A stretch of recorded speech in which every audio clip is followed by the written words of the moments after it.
There is a quiet contradiction inside the human body that often goes unnoticed. The more stable the environment becomes, the more energy the body seems to spend just to remain steady.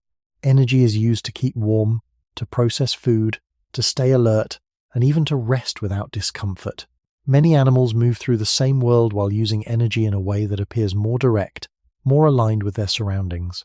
Over a long span of human history, survival slowly shifted from the body itself to the environment we built, where tools and shelter began to carry part of that energetic burden. In that gradual shift, something may have changed, not suddenly, but across many generations.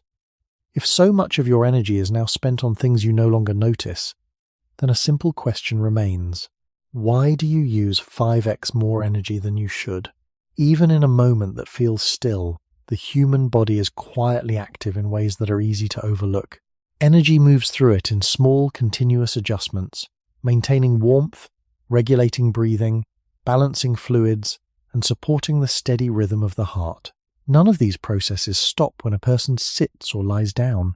They continue with a consistency that suggests life itself is not a state of rest, but a state of ongoing work. In many animals, especially those that remain closely aligned with their natural environments, this work appears more directly connected to immediate conditions. Their bodies respond to cold, hunger, or movement in ways that are tightly coupled to the world around them. In contrast, the human body often seems to maintain a baseline level of activity that is less visibly tied to what is happening outside. This difference is not always dramatic, but it becomes noticeable when energy is considered not as a burst of effort, but as a constant background requirement. Over long stretches of human history, survival did not depend on continuous comfort or stable surroundings. Early humans lived in environments where temperature shifted, food availability varied, and physical movement was a regular part of daily life. In such conditions, energy use was shaped by cycles of effort and recovery that followed the rhythms of the environment. The body adapted to periods of scarcity and abundance, to movement and stillness, without the need to maintain a fixed internal state at all times. This did not mean the body used less energy overall, but that its energy use was closely linked to external demands. As human societies gradually changed, new forms of stability began to appear. Fire, clothing, and shelter allowed people to reduce their exposure to environmental extremes. These changes did not eliminate the body's need to regulate itself, but they altered the way that regulation was expressed. Instead of responding directly to cold or heat, the body began to operate within a narrow range of conditions. Maintaining that range required its own kind of effort, one that was less visible but no less real. The shift was gradual, unfolding over many generations, and it did not produce a single clear transformation. Rather, it introduced a subtle difference in how energy was used. The body was no longer adjusting only to the environment, but also to the structures that humans had created around themselves. In this context, even a quiet moment carries a cost. The absence of visible effort does not mean the absence of energy use. The body continues to manage processes that were once more directly influenced by the outside world. It holds temperature steady even when the surrounding air is controlled. It processes food that arrives at regular intervals rather than in unpredictable cycles. It maintains alertness in environments that do not always require immediate action. These patterns do not necessarily indicate a problem, but they suggest a form of energy use that is shaped by conditions very different from those in which the human body first developed. Archaeological evidence offers indirect glimpses of these earlier conditions. Remains of ancient hearths, simple shelters, and scattered tools indicate that early human groups interacted with their environments in ways that were flexible and responsive. There is no clear sign of a fixed, uniform setting in which the body could remain unchanged for long periods. Instead, the evidence points to variation, to movement, and to a constant negotiation between human needs and environmental constraints. In such a setting, energy use would have been part of that negotiation, rising and falling with the demands of the moment. When compared to this long history, the modern experience of steady, continuous energy use stands out. It is not necessarily greater in every measurable way, but it is organized differently. The body sustains a level of internal activity that does not always correspond to immediate external pressures. This creates a situation in which energy is used not only for responding to the world, but also for maintaining a stable internal state within it. Over time, this distinction becomes more than a detail. It shapes how fatigue is felt, how hunger appears, and how rest is experienced. The quiet work of the body continues, whether or not it is noticed, and it invites a closer look at the conditions that have made such work necessary. If the body is observed not during movement but during stillness, a different pattern of energy use begins to appear. There is a quiet persistence in how energy continues to be spent, even when no visible task is being performed. The muscles hold posture, the lungs maintain a steady exchange with the air, and the internal organs continue their work without interruption. This background activity is often described as a baseline, but the word can be misleading. It suggests something minimal, when in reality it is a complex network of processes that must remain coordinated at all times. In earlier human environments, this coordination unfolded within a setting that was rarely stable for long. Temperature shifted between day and night, between shade and open ground. Food was not guaranteed at regular intervals, and the body responded by adjusting its internal state accordingly. There were periods when energy intake was low, and the body reduced certain functions to conserve what it could. There were other moments when food was available, and energy could be stored or used more freely. This pattern did not create a constant demand for steady output. Instead, it allowed for variation, for a kind of rhythm in which energy use expanded and contracted over time. As human life gradually moved toward more predictable conditions, that rhythm began to change. Regular access to food reduced the need for the body to shift between scarcity and abundance. Stable shelter limited exposure to environmental extremes. These changes created a situation in which the body maintained a more consistent internal state, even when external conditions no longer required it. The result is not simply an increase in total energy use, but a redistribution of how that energy is spent. More of it is directed toward maintaining internal stability, rather than responding to immediate challenges. This distinction becomes clearer when considering how the body handles temperature. In an environment where heat and cold vary widely, the body alternates between conserving warmth and dissipating excess heat. These adjustments are often triggered by clear external signals. In a more controlled setting, where temperature remains within a narrow range, the body continues to regulate itself, but the signals are less pronounced. The work does not disappear. It becomes more constant, less tied to distinct changes in the surroundings. Over time, this constancy can give the impression that energy is being used without a clear external cause. A similar pattern can be seen in how the body manages attention and alertness. In a setting where immediate threats are rare, the need for sharp, short bursts of focus is reduced. Yet the body does not simply lower its level of activity to match this change. Instead, it often maintains a steady level of readiness, a kind of low but continuous engagement. This state is supported by ongoing energy use, even when there is no immediate demand for action. From an evolutionary perspective, this may reflect a system that developed under different conditions, where periods of rest were more clearly separated from periods of activity. When those boundaries become less distinct, the body continues to operate as if they were still present, sustaining a level of internal work that no longer aligns perfectly with the environment. Archaeological findings add another layer to this picture. Evidence from early human sites suggests that daily life involved a mixture of movement, rest, and environmental interaction that was shaped by necessity rather than design. There were no fixed schedules, no uniform living spaces, and no consistent access to resources. This variability would have influenced how energy was used, encouraging flexibility rather than constancy. The body's systems were not required to maintain the same level of output at all times. Instead, they adjusted in response to changing conditions, allowing for periods of lower activity when circumstances permitted. When this long pattern is compared to the present, a subtle shift becomes visible. The body continues to perform the same essential functions, but it does so within a framework that emphasizes continuity over variation. Energy is used to maintain a steady internal state, even when the external environment does not demand it. This does not mean the body is malfunctioning. It suggests that the context in which it operates has changed in ways that alter how its energy is distributed. The quiet persistence of this background activity becomes a defining feature of modern experience.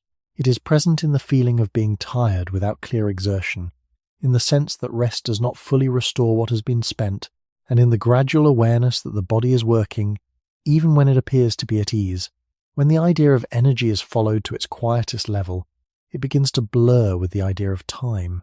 The body does not only spend energy in response to events, it spends energy to remain ready for events that may or may not arrive.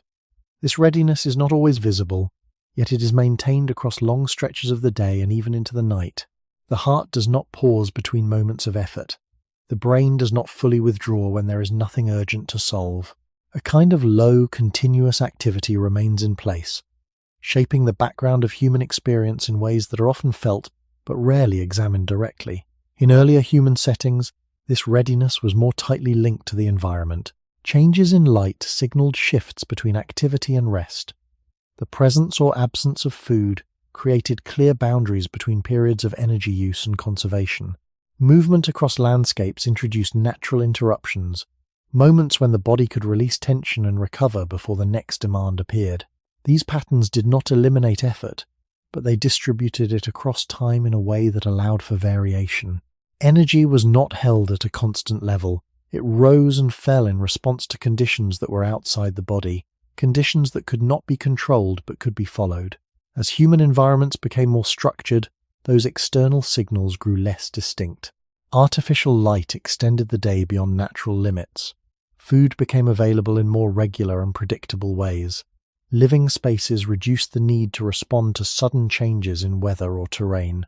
These developments introduced a new kind of continuity, one in which the body remained in a state of partial readiness for longer periods. The shifts between effort and rest did not disappear, but they became less clearly defined. Instead of moving between distinct phases, the body often holds itself in an intermediate state, neither fully active nor fully at rest.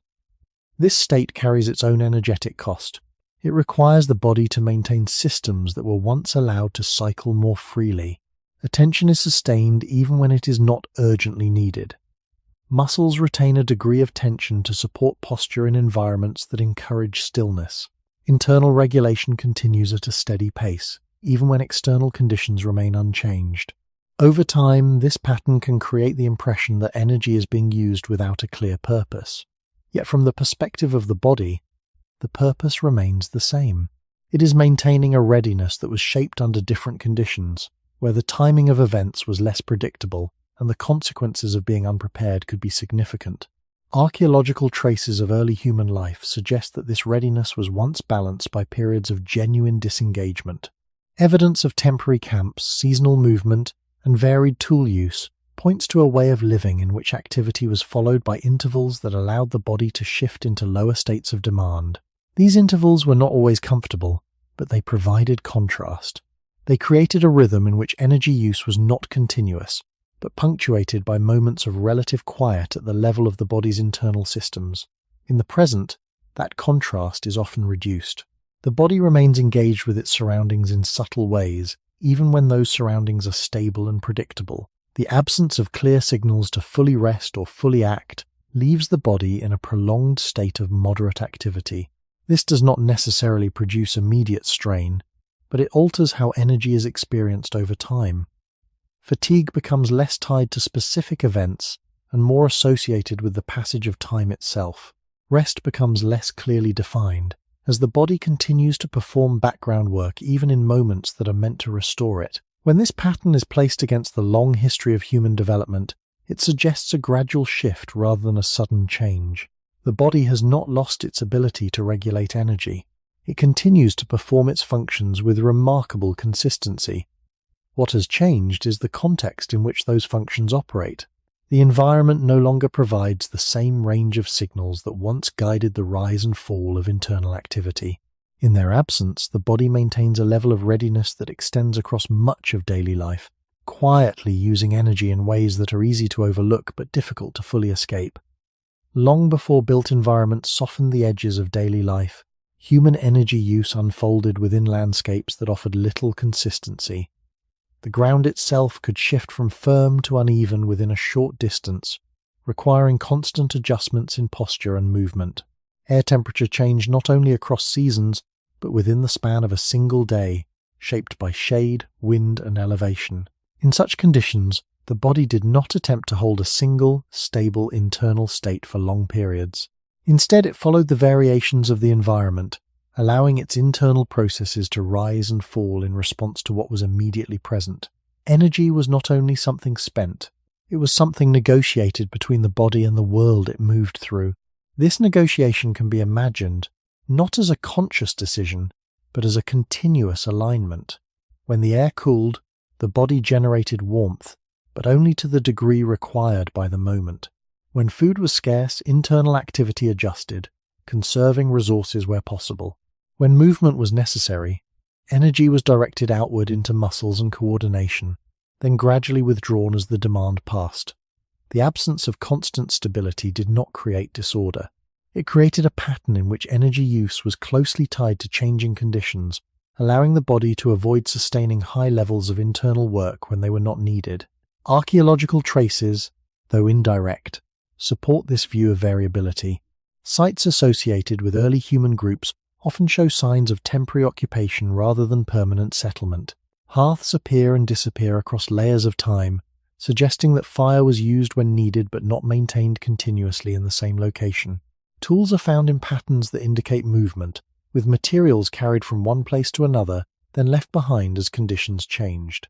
These traces do not reveal exact behaviors, but they point toward a way of living in which the environment remained an active partner in shaping daily activity.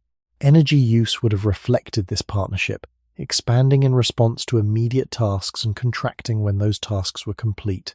Within this shifting context, the body did not need to maintain a constant level of readiness for all possible conditions. Instead, readiness was localized and time-bound. Attention sharpened when movement through uncertain terrain required it.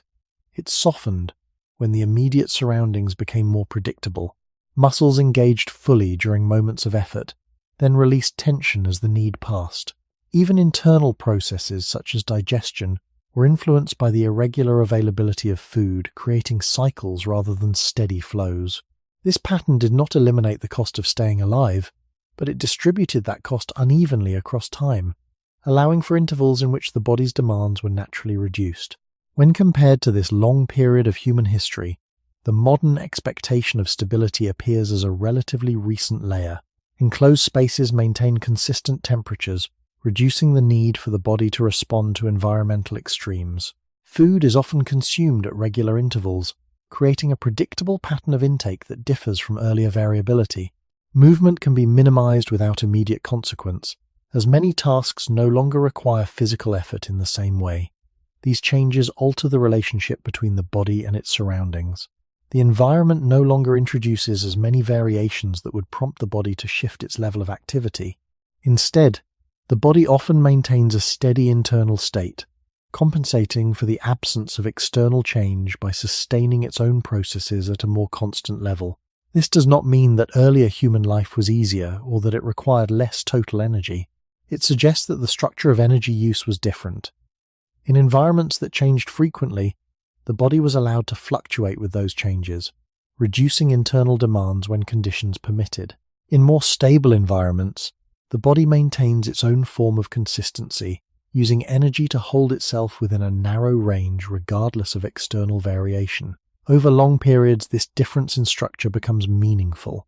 It shapes not only how energy is spent, but how it is felt, influencing the experience of effort, rest, and the quiet background work that continues even when no immediate task is present. When the environment does not remain the same for long, the body is not required to carry the full responsibility of maintaining balance on its own. In earlier human settings, balance emerged from an ongoing interaction between internal processes and external conditions. The ground provided resistance or support, the air offered warmth or cold, and the availability of food created natural intervals between intake and use. Each of these elements contributed to how energy was distributed, reducing the need for the body to sustain a fixed level of activity across time. Instead of holding itself in a constant state, the body adjusted in small responsive ways, allowing external variation to shape internal demand. This interaction can be understood as a shared system. The environment absorbed part of the burden that the body now often carries alone. When the sun rose, light gradually increased alertness without the need for sustained internal stimulation. As darkness returned, the absence of light encouraged a shift toward rest. These transitions were not abrupt, and they did not require the body to maintain a continuous level of readiness. They created a sequence in which energy use followed the unfolding of the day, rising and falling with conditions that were beyond direct control. Over time, this pattern reduced the need for the body to generate its own signals to the same extent. The environment provided them. In the same way, temperature did not remain within a narrow range. Moving between open spaces and sheltered areas exposed the body to fluctuations that prompted short-term adjustments rather than continuous regulation. When the air cooled, the body responded, but the response was tied to a clear change in surroundings. When warmth returned, the need for that response diminished. The effort was intermittent, not constant. This allowed energy to be used in bursts that matched external shifts, rather than being sustained at a steady level regardless of conditions. The archaeological record, while incomplete, reflects this pattern of engagement with changing environments. Evidence of seasonal movement, varied tool use, and temporary structures suggest that early human groups did not remain in a single unchanging setting. They moved in response to resources, climate, and terrain, allowing their daily activities to be shaped by factors outside their direct control. This movement did not eliminate the need for internal regulation, but it distributed that need across different contexts. The body did not have to maintain the same state in every place, because each place introduced its own conditions, its own demands, and its own opportunities for reduced effort. When these patterns are considered together, a broader picture begins to form. Energy use in earlier human life was not only a function of the body's internal systems, but of its relationship with a world that was constantly in motion. The variability of that world created natural pauses and transitions, moments when the body could shift out of active regulation and into states that required less sustained effort. These moments were not always comfortable, but they provided contrast, allowing the body to alternate between different levels of demand rather than holding a single level across time. In more recent environments, much of this external variability has been reduced. Light can be extended or dimmed independently of the sun. Temperature can be adjusted without moving to a different location. Food can be consumed according to habit rather than availability. These changes remove many of the signals that once guided the rise and fall of internal activity. In their absence, the body often compensates by maintaining its own signals, sustaining a level of readiness that is less directly tied to immediate conditions. This creates a form of continuity that was not as prominent in earlier settings. Energy is used not only in response to change, but in anticipation of it, even when change does not occur. When this shift is viewed across the long span of human history, it suggests that the environment once played a more active role in shaping how energy was used. It provided structure, variation, and natural limits that allowed the body to distribute its effort over time. As that role has diminished, the body has taken on more of the work itself, maintaining stability in the absence of external guidance. This does not represent a failure of the body's systems, but a change in how those systems are engaged. The quiet exchange between body and environment has become less visible. And with it, the rhythms that once allowed energy to rise and fall more freely have become harder to recognize. As the relationship between body and environment is followed further, it becomes possible to notice not only how energy was used, but how it was allowed to pause. In earlier human settings, pauses were not always deliberate or planned. They emerged from the limits of the environment itself. Movement slowed when terrain became difficult. Activity reduced when light faded beyond what the eyes could easily interpret. Even the search for food carried built-in intervals, as success was uncertain and effort could not be sustained indefinitely without consequence. These conditions did not create complete stillness, but they introduced natural boundaries that prevented energy use from becoming continuous. The body was guided into moments where its internal demands could settle, not because it chose to rest, but because the environment no longer supported ongoing exertion. This form of interruption shaped how readiness was maintained. Instead of holding a steady level of internal activity across long periods, the body moved between states that were more clearly separated. Engagement was followed by release, effort by reduction, attention by a quieter form of awareness. These transitions were not perfect or uniform, but they created contrast. They allowed the body to step out of continuous regulation and into phases where less energy was required to maintain balance. Over long stretches of time, this pattern may have influenced how internal systems developed, favoring flexibility over constancy and responsiveness over sustained output. Archaeological evidence does not describe these internal states directly, yet it offers clues about the conditions that would have supported them. The distribution of campsites, the presence of temporary shelters, and the absence of permanent, enclosed structures in many early contexts all point toward a life shaped by movement and change. Hearths appear as focal points of activity, but they are not always maintained in a way that suggests uninterrupted use. Instead, they seem to mark moments within a broader flow, places where energy was gathered and used, then left behind as groups moved on. This pattern implies that daily life was composed of segments rather than a continuous stream, each segment carrying its own level of demand. Within such a structure, the body did not need to maintain a constant internal signal to remain prepared. Readiness was re-established as conditions changed, rather than being held indefinitely in anticipation of change. When compared to more stable environments, this difference becomes more pronounced. In settings where light, temperature, and access to resources remain relatively consistent, the external cues that once signaled when to reduce activity are less evident. The environment no longer imposes clear limits on how long energy can be used. As a result, the body often continues to operate at a moderate level of readiness, even when no immediate demand requires it. The absence of enforced pauses leads to a form of continuity that can extend across much of the day, and sometimes into the periods that are intended for rest. This continuity does not always feel like effort in the traditional sense. It can appear as a subtle background presence, a sense that the body is engaged even when it is not actively doing something.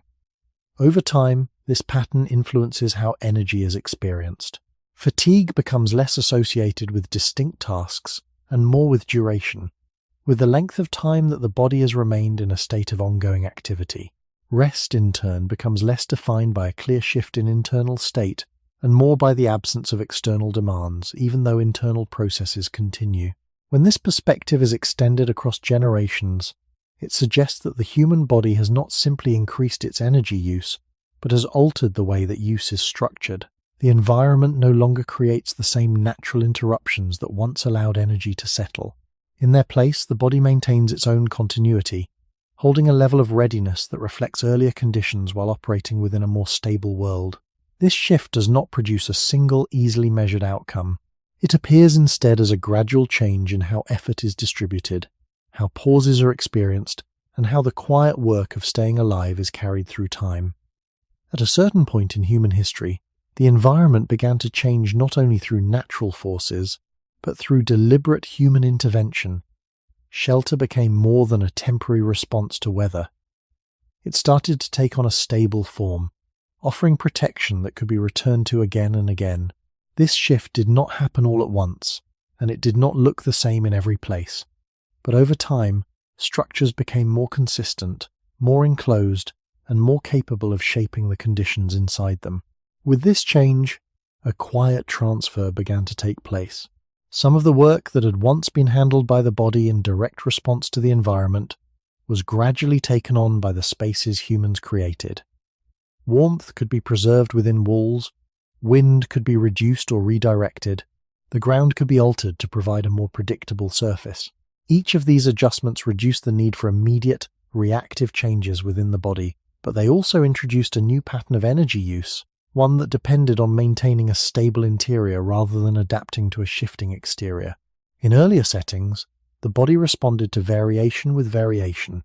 When conditions changed, internal processes adjusted in ways that were often temporary and specific to the moment. With the emergence of more stable shelters, the body encountered a different situation. The environment inside these structures remained within a narrower range, and this consistency altered how the body regulated itself. Instead of moving between distinct states in response to external shifts, it began to operate within a more constant framework. This did not remove the need for regulation. It changed its character, making it more continuous and less visibly tied to the outside world. The energy that supported this regulation did not disappear. It became part of a background process that was sustained over longer periods. Archaeological evidence offers a gradual picture of this transition. Early shelters, often simple and temporary, show signs of repeated use but not permanent occupation. Over time, more durable structures appear, with materials arranged in ways that suggest an intention to control the internal environment. Hearths become more centrally placed, indicating a role in maintaining warmth over extended periods. The arrangement of space begins to reflect not only immediate needs, but a desire for continuity, for a setting that can be relied upon to remain relatively unchanged. These developments suggest that the environment was no longer only something to move through, but something to shape and inhabit in a more sustained way. As this pattern continued, the body's relationship with its surroundings shifted. The need to respond quickly to sudden changes in temperature or terrain was reduced within these constructed spaces. In place of that responsiveness, the body maintained a steady internal state that aligned with the controlled environment. This alignment required its own form of effort. Holding temperature within a narrow range, maintaining posture in more uniform spaces, and supporting attention in settings that did not demand constant vigilance all contributed to a steady use of energy. The effort was less visible than the rapid adjustments of earlier conditions, but it was no less real. It unfolded over time, sustained by the body even when no immediate challenge was present. This transition did not eliminate the variability of human life. Outside the shelter, conditions still changed, and the body still responded. However, the presence of a stable interior introduced a new layer to that experience. It created a contrast between inside and outside, between controlled and uncontrolled environments. Within that contrast, the body began to navigate two different patterns of energy use, one shaped by stability and the other by variation. Over generations, the stable pattern became more prominent, influencing how energy was distributed across daily life. The body spent more time maintaining a consistent internal state, even when the external world did not require it. When viewed across the long arc of human development, this shift represents a subtle but significant change. The environment that once guided the rise and fall of internal activity was now partially replaced by structures that reduced variation. In response, the body adopted a more continuous mode of operation, sustaining processes that were once allowed to fluctuate more freely. The quiet transfer of responsibility from environment to shelter did not remove the cost of staying alive. It changed how that cost was carried, moving it from visible, moment-to-moment adjustments into a steady background effort that accompanies even the most ordinary experiences. As shelters became more consistent, they did not simply protect the body from external conditions. They began to define what those conditions would be, at least within a limited space. Walls, coverings, and controlled openings reduced variation to a degree that earlier human environments rarely allowed. This reduction did not remove the body's need to regulate itself. It altered the signals that regulation responded to. Instead of reacting to shifting wind, uneven ground, and changing light, the body encountered a more uniform setting where many of those variations were softened or delayed. The immediate effect may appear as relief, a reduction in sudden demands, but over time it introduced a quieter form of continuity that shaped how energy was used. Within a stable shelter, temperature changes more slowly. Air moves with less unpredictability. Surfaces remain relatively consistent under the body. These conditions reduce the need for rapid adjustments, yet they also remove the natural prompts that once allowed the body to shift between different levels of activity. In earlier settings, a drop in temperature could signal the need for movement or the gathering of resources, followed by a period of reduced effort once warmth returned. In a controlled space, that sequence becomes less distinct. The body maintains a steady internal response, even when the external trigger is minimal. The work becomes ongoing rather than intermittent, sustained across time rather than tied to specific moments. This pattern extends beyond temperature and into other aspects of bodily regulation. Light, for example, plays a central role in guiding cycles of alertness and rest. In natural environments, changes in light occur gradually and predictably, shaping transitions that the body can follow. Within constructed spaces, light can be altered independently of the natural cycle. It can be extended, reduced, or held at a constant level. The body continues to respond to these conditions, but the signals are less clearly connected to the broader environment. As a result, internal rhythms may be maintained through continuous effort rather than guided by external change. This does not require a dramatic increase in energy at any single moment, but it encourages a steady use of energy over longer periods. Archaeological findings suggest that this shift toward controlled environments developed gradually. Early structures often show signs of adaptation, with openings that could be adjusted and materials that responded to local conditions. Over time, construction techniques became more refined, allowing for greater control over internal space. Hearths were positioned to distribute warmth more evenly, and walls were arranged to reduce exposure to wind. These developments indicate an increasing ability to shape the environment in ways that supported stability. At the same time, they suggest a growing reliance on constructed spaces to provide conditions that the body once navigated more directly. As this reliance increased, the body's role in responding to environmental variation became more focused within the boundaries of the shelter. Outside, the world remained dynamic, but inside, conditions were held within a narrower range. The body adapted to this duality, maintaining internal processes that aligned with the controlled environment, while still retaining the capacity to respond to change when it occurred. This dual pattern did not create a clear division between effort and rest. Instead, it introduced a continuous background of regulation that persisted even in the absence of external demands. Over time, this background activity becomes part of how energy is experienced. It is present in the sense that the body is always doing something, even when there is no obvious reason for it. When this development is placed within the broader history of human life, it reveals a gradual shift in how energy is distributed. The environment once provided variation that allowed the body to alternate between different states. As shelters became more stable, that variation was reduced, and the body compensated by sustaining its own internal consistency. The energy required for this consistency is not always visible, but it accumulates across time, shaping the experience of fatigue and rest in subtle ways. The shelter, in offering protection, also changes the pattern of demand, creating a form of stability that the body must maintain through continuous, quiet effort. As the role of shelter became more established, it did more than soften the immediate challenges of the outside world. It began to introduce a different kind of expectation, one in which the body could rely on a space that remained relatively unchanged over time.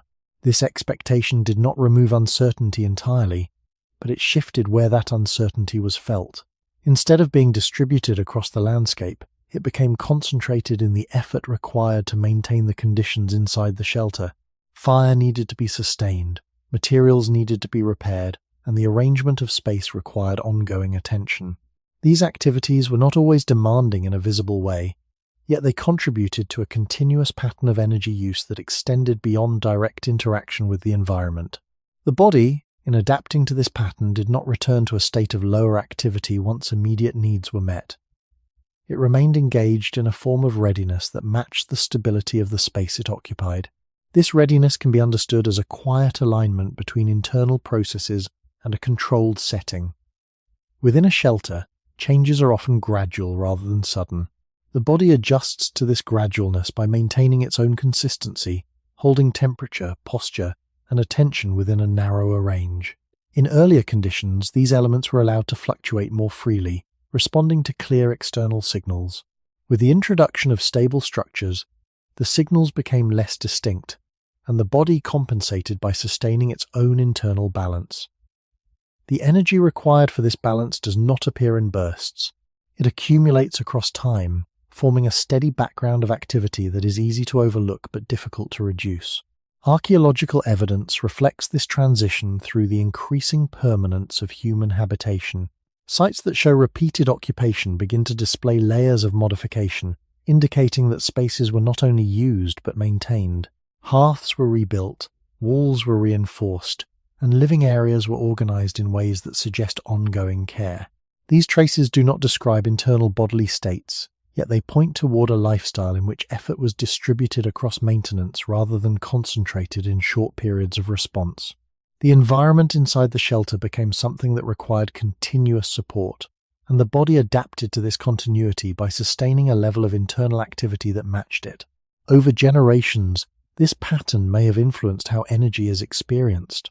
The distinction between active effort and rest becomes less pronounced when the environment itself requires ongoing maintenance.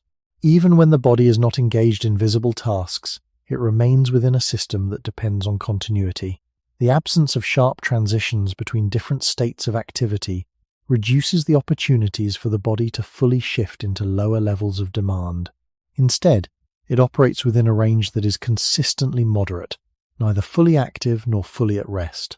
This range carries its own energetic cost, one that is spread across time rather than concentrated in specific moments. When compared to earlier human environments, where movement and change introduce natural interruptions, the difference becomes clearer. The shelter provides stability, but it also extends the duration of internal regulation. The body no longer follows the same pattern of responding to external variation with equally distinct internal shifts. It maintains a steady alignment with a controlled space, using energy to preserve that alignment even when no immediate challenge is present. This does not suggest that shelter is a disadvantage or that earlier conditions were preferable. It indicates that the structure of energy use has changed, moving from a pattern of fluctuation to one of continuity. The cost of staying alive remains, but it is carried in a different way. It becomes part of the background of daily life, sustained through small ongoing adjustments rather than visible moment-to-moment responses. In this sense, the shelter represents both a solution and a transformation. It reduces certain demands while introducing others, shifting the balance of where energy is spent. The body, in adapting to this shift, continues to perform its functions with consistency, yet the nature of that consistency reflects a world in which stability must be maintained rather than simply encountered. Before food became something that could be expected at regular intervals, the human body existed within a different relationship to energy intake. Eating did not follow a fixed schedule, and access to nourishment depended on conditions that could not be fully controlled. In such a setting, the body was not organized around constant availability. It adapted to variation, learning to function across periods when food was present and periods when it was not. This did not mean that the body required less energy in total, but that it managed energy in a way that was shaped by uncertainty. Internal processes adjusted to match the rhythm of intake, allowing activity to continue even when external resources were temporarily limited. This adjustment can be understood as a form of flexibility rather than efficiency. When food was scarce, certain functions slowed or shifted, conserving energy without bringing the body to a halt. Movement might become more deliberate, attention more focused on immediate needs, and internal systems might operate at a level that supported survival without sustaining unnecessary activity. When food became available again, the body responded by increasing its use of energy, supporting digestion, storage, and renewed movement. These shifts were not perfectly balanced, and they did not follow a predictable pattern, but they created a structure in which energy use expanded and contracted in response to changing conditions. Archaeological evidence provides indirect support for this pattern. Remains associated with early human diets suggest variability rather than consistency. Animal bones appear alongside plant residues, indicating a mixed intake that depended on what could be found or obtained at a given time. The distribution of these remains across different sites suggests that access to food was not uniform, and that groups moved or adapted their behavior in response to changing availability. These traces do not reveal the exact experience of hunger or satiety, but they point toward a context in which the body could not rely on a steady flow of energy from external sources. In such a context, internal regulation played a different role. Instead of maintaining a constant level of activity supported by regular intake, the body shifted its internal state to align with what was available. Energy was stored when possible and used carefully when necessary. This pattern did not eliminate effort or discomfort, but it allowed the body to avoid sustaining high levels of internal activity during periods when resources were limited. The absence of constant intake created natural intervals in which the body's demands were reduced, not by choice, but by circumstance. Over time, these intervals became part of the broader rhythm of life, shaping how energy was distributed across days and seasons. When this pattern is compared to more recent conditions, a different structure becomes visible. Regular access to food introduces a level of predictability that was not present before. Meals occur at similar times, and the body begins to anticipate this regularity. Internal processes adjust to prepare for intake, maintaining readiness for digestion even before food is consumed. This anticipation requires its own form of energy, one that is sustained across time rather than triggered by immediate availability. The body does not wait for food to appear before activating its systems. It remains prepared, holding a level of internal activity that reflects expectation rather than direct response. This shift does not necessarily increase the total amount of energy used in a simple way, but it changes how that energy is distributed. Instead of rising and falling with irregular intake, energy use becomes more continuous, supporting a steady pattern of internal processes. Digestion, absorption, and storage occur within a framework that emphasizes regularity, reducing the need for large adjustments but increasing the duration of moderate activity. The body operates within a narrower range, maintaining a balance that is less influenced by immediate scarcity or abundance. When viewed across the long span of human history, this change suggests a gradual transition from a system shaped by variation to one shaped by predictability. The body continues to manage energy with remarkable adaptability, but the context in which it does so has shifted. The absence of extended intervals without food reduces the opportunities for internal demands to decrease, encouraging a pattern in which energy is used more steadily across time. This steady use may not always be noticeable in a single moment, but it accumulates, contributing to the ongoing sense that the body is continuously engaged in processes that do not fully pause, even when external conditions appear stable. As regular access to food becomes part of daily life, the body begins to organize itself around expectation rather than uncertainty. This expectation does not appear as a single conscious thought. It is expressed through a network of internal signals that prepare the body in advance, aligning digestion, absorption, and storage with anticipated intake. The presence of these signals means that energy is used not only when food arrives, but in the period leading up to it. The body remains partially active in preparation, maintaining a level of readiness that extends across time rather than rising only in response to immediate availability. In earlier human environments, such preparation was less continuous. Food did not arrive according to a fixed schedule, and the body responded more directly to actual intake. When nourishment was present, internal systems engaged, supporting the processes required to use it. When it was absent, those systems reduced their activity, allowing energy to be conserved without sustaining unnecessary work. This pattern created a form of separation between states, where the body could shift more clearly between periods of higher and lower internal demand. The absence of constant expectation allowed these shifts to occur without the need for continuous preparation. Archaeological traces support the idea of this variability. Remains from different periods and locations show that early human diets were shaped by what could be obtained rather than by a predictable routine. Evidence of hunting, gathering, and seasonal availability suggests that food intake followed patterns that changed over time. This variability would have influenced how internal processes were distributed, encouraging flexibility rather than constant activation. The body's systems were not required to maintain readiness at all times, because the timing of intake could not be anticipated with precision. In more stable conditions, where food is available at regular intervals, this relationship changes. The body begins to align its internal processes with expected patterns of intake, maintaining a steady level of activity that supports digestion even before it begins. This alignment reduces the need for large adjustments when food arrives, but it also extends the duration of internal work. Instead of alternating between distinct states, the body operates within a narrower range, holding itself in a condition that is always prepared to receive and process energy. This state does not necessarily feel like effort, but it represents a continuous use of energy that differs from earlier patterns. The shift can also be observed in how hunger is experienced. In environments where food availability is uncertain, hunger reflects an immediate need that rises and falls with actual intake. It signals the body to seek nourishment when resources are low, then diminishes once those resources are obtained. In more predictable settings, hunger can become linked to routine as much as to necessity. The body anticipates intake based on time and pattern, generating signals that align with expectation rather than immediate scarcity. These signals contribute to a continuous cycle of preparation and response, sustaining internal activity even when the external need is not urgent.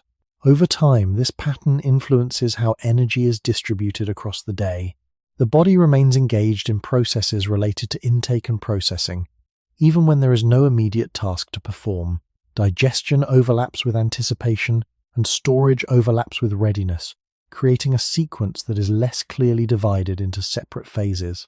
The absence of extended intervals without intake reduces the opportunities for the body to enter states of lower demand, encouraging a steady level of internal work that continues across time.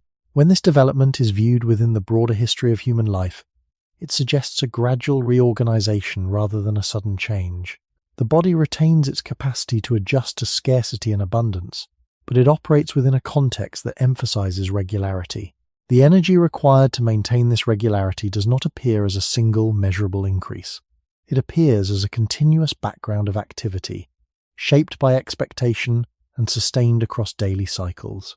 In this way, the relationship between food and energy use becomes less about immediate response and more about maintaining a steady internal state, one that reflects the predictability of the environment rather than the variability that once defined it. When the body no longer experiences extended gaps between periods of intake, a quieter change begins to take shape in how it relates to time itself. The earlier rhythm of uncertainty created natural divisions, moments when internal activity could diminish because there was simply no external input to sustain it. These divisions were not always comfortable, but they provided contrast. They allowed the body to move between different levels of demand, entering states where fewer processes needed to be maintained at once. In the absence of such gaps, this contrast becomes less distinct. The body remains engaged in overlapping processes, continuing to prepare, process, and store energy within a continuous sequence that rarely comes to a full pause. This continuity does not arise from a single source.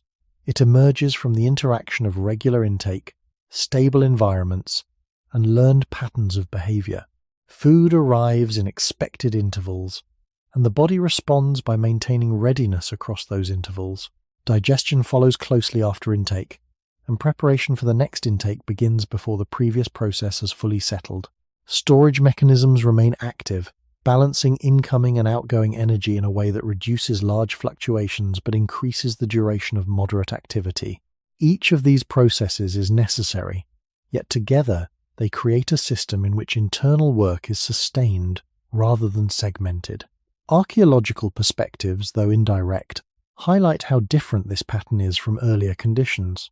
Evidence of seasonal movement, shifting resource use, and varied dietary remains suggest that extended intervals without food were once part of human experience. These intervals were not uniform, and they varied across regions and time periods, but they introduced pauses that shaped how energy was used. The body would have adjusted to these pauses, reducing certain functions and conserving resources until conditions changed. This adjustment did not eliminate the need for energy, but it allowed for periods in which internal demand was naturally lower. In more recent contexts, where such intervals are less common, the body maintains a different form of balance. It operates within a range that avoids extremes, keeping internal processes active at a moderate level rather than allowing them to decline significantly. This moderation reduces the impact of sudden changes, but it also removes the conditions that once permitted deeper reductions in activity. The body remains in a state that is always partially engaged, even when there is no immediate requirement for sustained effort. This state carries an ongoing energetic cost, one that accumulates across time rather than appearing in distinct bursts. The experience of hunger and fullness also reflects this shift. Instead of marking clear transitions between absence and presence, these sensations become part of a continuous cycle. Hunger may arise in anticipation of expected intake, while fullness may overlap with the beginning of the next period of preparation. The boundaries between these states become less defined, and the body adjusts by maintaining internal systems that support this continuity. Energy is used not only in response to what is present, but in anticipation of what is expected to follow. When viewed across generations, this pattern suggests a gradual reconfiguration of how the body distributes its effort. The capacity to respond to scarcity remains, but it is engaged less frequently. In its place, a steady pattern of moderate activity becomes more prominent, shaped by regular intake and predictable conditions. This pattern does not produce a dramatic increase in energy use at any single moment. Instead, it extends the duration of internal work, creating a continuous background of activity that is less visible but persistently present. The body continues to function with consistency, yet the structure of that consistency reflects a world in which extended pauses are rare and transitions are less pronounced. In this way, the relationship between food and energy becomes part of a broader shift, one in which the absence of interruption plays a central role in shaping how energy is experienced and used. Movement, when it is observed across long stretches of human history, does not appear as a constant effort. It appears as something that begins, intensifies, and then recedes, shaped by the needs of the moment and the structure of the environment. Walking across uneven ground requires attention and adjustment, yet it is followed by periods where the body can settle. Climbing, carrying, or searching for resources creates bursts of activity, but these bursts are not sustained indefinitely. They are framed by natural limits, by terrain, by fatigue, and by the availability of what is being sought. In such conditions, stillness is not an absence of movement, but a phase within a larger rhythm, one that allows the body to release the tension built during effort and to reduce its internal demands before the next period begins. This rhythm changes when movement is no longer required in the same way. In more recent environments, many tasks can be completed with minimal physical effort, and the body spends longer periods in positions that do not reflect the variability of earlier conditions. Sitting becomes a dominant posture, and it introduces a different kind of stillness. Unlike the stillness that follows movement in natural settings, this form of stillness does not necessarily correspond to a reduction in internal activity. The body remains engaged in maintaining posture, supporting the spine, and holding muscles in a low but continuous state of tension. This tension is subtle, and it does not always register as effort, yet it represents an ongoing use of energy that extends across time rather than appearing in distinct phases. In earlier human environments, the ground itself encouraged variation. Uneven surfaces required frequent adjustments, preventing the body from remaining in a single position for long. These adjustments distributed effort across different muscle groups, allowing no single set of muscles to remain continuously engaged. When the body came to rest, it often did so in positions that were supported by the environment, reducing the need for sustained internal effort. The distinction between movement and rest was clearer, shaped by changes in terrain and activity that guided the body through different states of demand. Archaeological evidence, though indirect, supports this view of variability. The distribution of tools and the layout of temporary camps suggest patterns of movement that were interspersed with periods of rest. There is little indication of prolonged, uniform postures that would require the body to maintain the same configuration for extended durations. Instead, the evidence points toward a way of living in which movement and stillness alternated in response to immediate needs, creating a pattern in which energy use rose and fell accordingly. This alternation did not eliminate the cost of physical activity, but it prevented that cost from becoming continuous. In more stable environments, the absence of such variation introduces a different structure. The body can remain in a single posture for long periods, and this stability changes how energy is distributed. Instead of engaging in bursts of activity followed by clear release, the body maintains a moderate level of engagement to support sustained positions. Muscles do not fully relax, and internal systems continue to operate at a level that supports ongoing readiness. This creates a form of energy use that is less visible but more persistent, one that accumulates over time rather than appearing in distinct episodes. The difference becomes more apparent when considering how rest is experienced. In earlier conditions, rest followed effort in a way that allowed the body to shift into a state of lower demand. The transition was supported by the environment, by the availability of positions that required less internal work. In more controlled settings, rest does not always provide the same contrast. The body remains partially engaged, maintaining posture and internal regulation even when no external task is present. This reduces the depth of rest, not by removing it entirely, but by limiting the extent to which internal activity can decrease. When viewed within the broader context of human development, this shift suggests a gradual change in the relationship between movement, stillness, and energy. The body continues to function with consistency, yet the pattern of its activity reflects a world in which variation has been reduced. Movement is no longer the primary driver of energy use, and stillness no longer guarantees a significant reduction in internal demand. Instead, both states become part of a continuous spectrum in which energy is used steadily across time, shaped by conditions that differ from those in which the human body first developed. When the body remains in a single position for an extended period, The absence of visible movement can give the impression that energy use has decreased. Yet a closer observation reveals a different pattern. Instead of releasing effort after a task is complete, the body sustains a low level of activity to hold itself in place. Muscles that would normally engage and then relax during natural movement now remain partially active, supporting posture without the variation that allows for full release. This activity is not intense, but it is continuous, and its continuity changes how energy is distributed across time. In earlier human environments, stillness often followed movement in a way that allowed the body to reduce its internal demands. After walking across uneven ground or carrying objects over distance, the body could settle into positions shaped by the terrain itself. These positions did not require the same level of sustained muscular engagement. The ground provided support in varied ways, allowing different parts of the body to relax at different times. This created a form of rest that was not only the absence of movement, but a reduction in the need for internal stabilization. Energy use decreased because the environment absorbed part of the effort. In more controlled settings, the surfaces on which the body rests are designed for consistency rather than variation. Chairs, flat floors, and uniform structures provide predictable support, but they also require the body to maintain a certain alignment. The spine is held in a position that depends on continuous muscular engagement, even when the person feels at rest. This engagement is subtle and often unnoticed, yet it prevents the body from fully releasing tension. The result is a form of stillness that does not correspond to a significant drop in internal activity.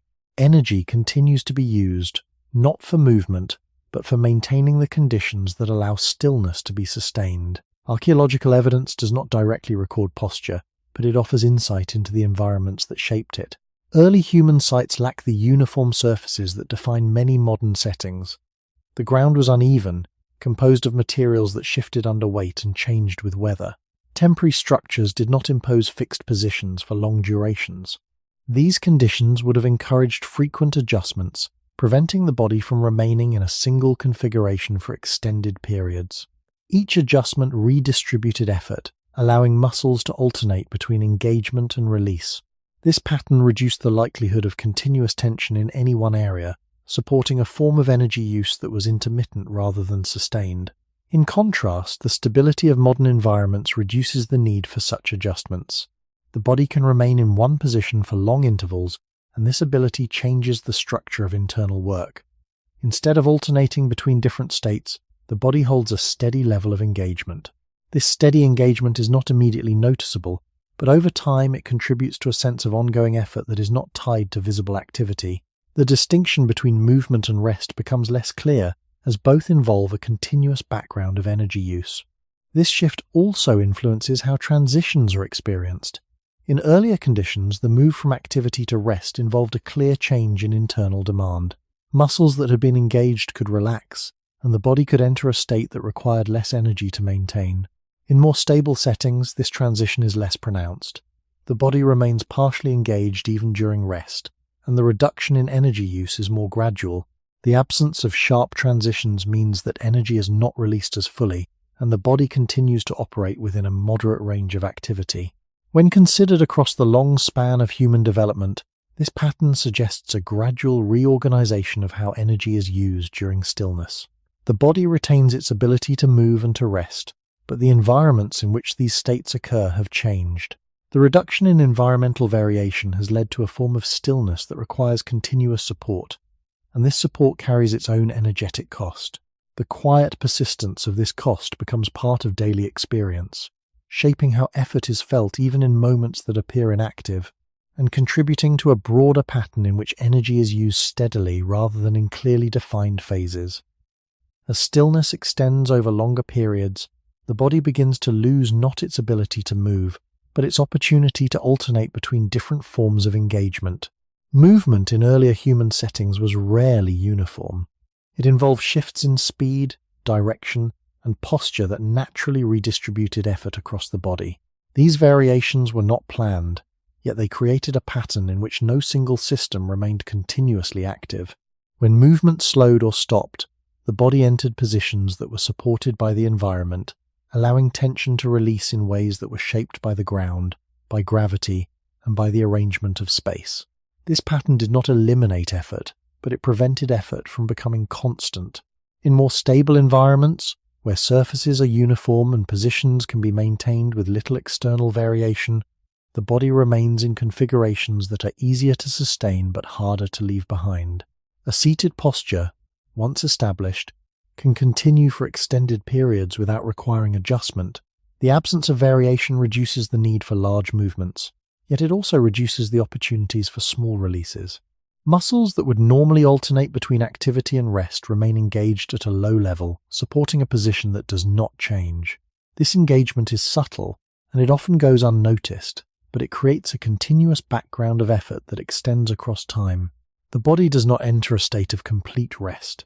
It remains partially active, maintaining the conditions that allow stillness to persist. In earlier human environments, interruptions were built into the structure of daily life. Uneven terrain required frequent changes in posture. The need to reach, to balance, or to adjust footing introduced small variations that redistributed load across different parts of the body. These variations acted as natural breaks, moments in which certain muscles could release while others took on the work. Over time, this pattern reduced the likelihood of continuous tension in any single area, supporting a form of energy use that was dynamic rather than sustained. Archaeological evidence, while not directly recording these movements, reflects the environments that made them necessary. Sites associated with early human activity show signs of varied terrain and temporary occupation, suggesting that people moved through spaces that did not allow for prolonged uniformity. Tools were used in contexts that required shifting positions, and shelters did not impose fixed arrangements for extended durations. These conditions would have encouraged a constant interplay between movement and adjustment, creating a pattern in which energy was used in segments rather than in a continuous flow. In contrast, the stability of modern environments reduces the presence of these natural interruptions. The body can remain in a single posture without external prompts to change. This stability simplifies certain tasks, but it also alters how energy is distributed. Instead of being released through variation, energy is maintained through continuity. The body holds a position, supports it, and sustains it over time, using energy to preserve a state that does not naturally shift. This sustained effort is not intense, but it accumulates, contributing to a sense of ongoing engagement that is not tied to visible activity. Over longer periods, this pattern influences how rest is experienced. Rest no longer corresponds to a clear reduction in internal demand. It becomes a state in which external movement is limited, but internal processes remain active. The body does not fully transition into a lower level of activity because the conditions that would allow such a transition are less present.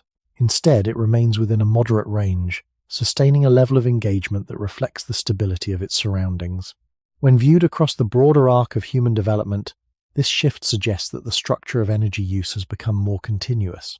The body continues to function with the same fundamental systems, yet the context in which those systems operate has changed. The reduction of environmental variation has led to a form of stillness that lacks natural interruption, and in the absence of interruption, energy is no longer distributed in distinct phases. It is carried forward in a steady stream, shaped by conditions that favor consistency over change, and maintained through a quiet, ongoing effort that persists even when the body appears to be at rest. Temperature, more than many other factors, quietly shapes how the human body uses energy across time. It does so without drawing attention to itself, because its influence is often felt as a background condition rather than a distinct event. In earlier human environments, temperature was rarely stable. It shifted with the movement of the sun, with changes in weather, and with the features of the landscape. These shifts created a sequence of conditions that the body responded to in turn, adjusting its internal state to match what was immediately present. Energy was used in pulses, rising when warmth needed to be generated, and falling when the surrounding air provided enough support. This pattern did not eliminate the need for regulation, but it allowed that regulation to follow the rhythm of the environment rather than maintaining a fixed level of activity at all times. The body's response to temperature can be understood as part of a broader exchange with the world around it. When the air cooled, the body generated heat through processes that increased internal activity. When the air warmed, those processes could diminish, allowing energy use to decrease. These adjustments were not constant. They were triggered by clear changes in external conditions, creating a pattern in which energy was spent when needed and reduced when possible. Over long periods, this pattern contributed to a distribution of energy use that was uneven but responsive, shaped by the natural variability of the environment. Archaeological evidence offers indirect support for this relationship. Early human sites show signs of adaptation to different climates, with variations in shelter, clothing, and the use of fire reflecting local conditions. Hearths appear in contexts where warmth would have been necessary, suggesting that fire was used to supplement the body's own heat production rather than to replace it entirely. These traces indicate that the body and the environment work together to maintain temperature, sharing the responsibility in ways that reduced the need for continuous internal effort. When conditions allowed, the environment provided part of the stability, and the body could reduce its own contribution. As human environments became more controlled, this shared system began to change. The introduction of stable shelters, consistent clothing, and managed heat sources created conditions in which temperature could be maintained within a narrow range for extended periods. This stability reduced the need for large, immediate adjustments, but it also removed the natural fluctuations that once allowed the body to alternate between different levels of activity. Instead of responding to clear changes, the body often maintains a steady internal state, regulating temperature continuously even when external conditions remain constant. This continuous regulation carries its own energetic cost, one that is less visible but more persistent. The difference between responding to change and maintaining stability becomes significant over time.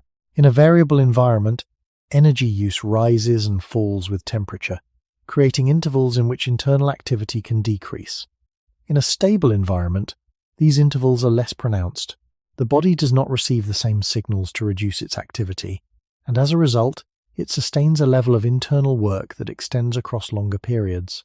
This does not mean that the body is working harder in a simple sense, but that it is working more continuously, holding itself within a narrow range rather than moving between wider states. This shift also influences how temperature is experienced. In earlier conditions, changes in warmth or cold were more directly linked to the environment, and the body's response was clearly associated with those changes. In more controlled settings, temperature becomes less noticeable as a signal, yet the body continues to regulate it. The work remains, but the cues that once guided it are less distinct. This creates a situation in which energy is used without a clear external trigger, contributing to the broader pattern of continuous internal activity.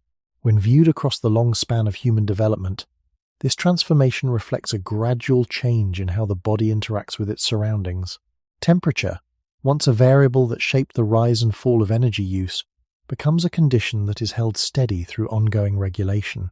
The body continues to perform its role with consistency, yet the structure of that role has shifted. Energy is no longer distributed in response to pronounced changes, but maintained through a steady effort that persists even when the environment appears calm and unchanging. When temperature no longer shifts in clear and frequent ways, the body's role in maintaining balance becomes less about responding and more about sustaining. In earlier human environments, the sensation of cold or warmth arrived as a distinct signal, prompting the body to adjust its internal processes in a way that matched the immediate condition. These adjustments were often temporary. When the air warmed, the need for internal heat production diminished. When the air cooled again, that need returned. The body moved between these states in response to changes that were visible, tangible, and often unavoidable. This movement allowed energy use to follow a pattern of rise and release, creating intervals where internal demand could decrease once the environment provided enough support. In more stable environments, where temperature is held within a narrow range, these clear transitions are reduced. The body no longer receives strong signals to shift between different levels of activity. Instead, it maintains a steady internal state that is only loosely connected to external variation. The absence of pronounced change does not eliminate the need for regulation. It transforms it into a continuous process, one that operates in the background rather than in response to distinct events. The body holds its temperature within a defined range, using energy to sustain this balance even when the surrounding conditions remain largely unchanged. This shift introduces a different kind of demand. Instead of activating and deactivating processes in response to external cues, the body sustains those processes over longer periods. The energy required for this sustained activity may not be noticeable in any single moment, but it accumulates across time. The body does not experience the same opportunities to reduce its internal workload because the conditions that would allow such reductions are less present. The environment provides stability, but that stability requires the body to maintain its own consistency rather than adjusting dynamically to change. Archaeological evidence reflects the gradual emergence of this pattern through the increasing control of living spaces. Early use of fire provided localized warmth, often limited to specific times and places. Over time, the ability to manage heat improved, allowing for more consistent internal conditions within shelters. This development did not remove the need for the body to regulate temperature, but it altered the context in which that regulation occurred. The body no longer needed to respond to sudden shifts as frequently, yet it also lost some of the natural intervals in which internal activity could decrease. The responsibility for maintaining balance became more continuous, shared between the environment and the body in a way that emphasized persistence over variation. This persistence can be observed in how the body handles subtle differences in temperature. Even within a controlled setting, small fluctuations occur, and the body responds to them in ways that are often too slight to notice. These responses involve adjustments in circulation, in heat production, and in the distribution of warmth across the body. Each adjustment requires energy, and although the amount used in each moment may be small, the continuity of these adjustments creates an ongoing demand. The body remains engaged in maintaining balance, even when the environment appears stable. Over time, this pattern influences how warmth and cold are experienced. In earlier conditions, temperature changes were more pronounced, and the body's responses were clearly linked to those changes. In more controlled environments, the sensations of warmth and cold become less distinct as signals, yet the underlying processes continue. The body regulates temperature without the same level of external guidance, sustaining a steady internal state that reflects the consistency of its surroundings. This sustained regulation contributes to the broader pattern of continuous energy use, one that is less tied to visible events and more embedded in the background of daily life. When considered across the long span of human history, this change represents a shift in how energy is structured rather than in how much is used at any single point. The body continues to perform the same essential functions, yet it does so within a context that emphasizes stability. The absence of strong environmental cues reduces the opportunity for internal processes to rise and fall in response to change, encouraging a pattern in which energy is used steadily across time. This steady use becomes part of the lived experience, shaping how effort is felt and how the body maintains its balance, in a world where variation has been softened but not entirely removed. As the body continues to regulate temperature within a stable environment, a subtle shift occurs in how variation is experienced. Instead of responding to large, clear changes, the body begins to manage a series of small, continuous adjustments. These adjustments are often too slight to be noticed, yet they form an ongoing process that rarely comes to a complete pause. Circulation shifts to distribute warmth, the skin adjusts its exchange with the surrounding air, and internal heat production is modulated in response to conditions that remain within a narrow range. Each of these processes requires energy, and while the demand at any single moment may be minimal, the persistence of these adjustments creates a steady background of activity that extends across time. In earlier human environments, larger fluctuations in temperature provided natural intervals for the body to reduce its internal workload. When warmth was available from the sun or from movement, the need for internal heat production decreased, allowing certain processes to slow. When the environment cooled, those processes increased again, but they did so in response to a clear signal. This pattern created a cycle in which energy use was distributed unevenly, with periods of higher demand, followed by periods of relative reduction. The presence of these cycles allowed the body to shift between different levels of activity, preventing the continuous engagement of the same systems. In more controlled environments, where temperature is held within a relatively stable range, these cycles become less pronounced. The body does not receive strong signals to transition between distinct states, and as a result, it maintains a consistent level of internal regulation. The absence of large fluctuations does not eliminate the need for adjustment. It transforms that need into a continuous process, one that operates without clear beginning or end. The body remains engaged in maintaining balance, using energy to support a state that is defined by its stability rather than by its variation. Archaeological evidence, though indirect, reflects the conditions that made this shift possible. The development of more enclosed and insulated structures suggests an increasing ability to maintain consistent internal temperatures. Hearths become more integrated into living spaces, and construction techniques evolve to reduce exposure to external elements. These changes indicate a growing emphasis on stability, on creating environments where temperature could be controlled rather than endured. In such settings, the body's role in responding to environmental variation becomes less central, and its role in maintaining internal consistency becomes more prominent. Over time, this change influences how energy is distributed across daily life. The body no longer alternates as clearly between periods of higher and lower internal demand. Instead, it operates within a narrower range, sustaining a level of activity that reflects the consistency of its surroundings. This sustained activity does not appear as a series of distinct efforts. It forms a continuous background, one that is present even when no immediate challenge is visible. The energy used in this way is not concentrated in specific moments, but spread across time, creating a pattern that is steady rather than segmented. This pattern also shapes how rest is experienced in relation to temperature. In earlier conditions, a shift in temperature could signal a transition into a different state, prompting the body to reduce its activity when warmth was sufficient or to increase it when cold required it. These transitions created a form of contrast, allowing the body to move between different levels of demand. In more stable environments, this contrast is reduced. The body maintains its internal balance without the same degree of external prompting, and the opportunity for deeper reductions in activity becomes less frequent. Rest remains possible, but it occurs within a framework that supports continuity rather than fluctuation. When viewed across the long span of human development, this transformation suggests that the structure of energy use has become more uniform. The body continues to regulate temperature with precision, yet it does so in a context that emphasizes stability. The absence of pronounced variation reduces the opportunities for internal systems to disengage fully, encouraging a pattern in which energy is used continuously at a moderate level. This steady use becomes part of the background of daily life, shaping how the body maintains its balance, and how the quiet work of staying warm is carried forward through time, even when the environment appears calm and unchanged. If the body is understood as a system that uses energy to maintain balance, then the brain occupies a unique position within that system. It does not simply respond to external demands in the way muscles do during movement. It remains active across nearly all states, including moments that appear quiet or uneventful.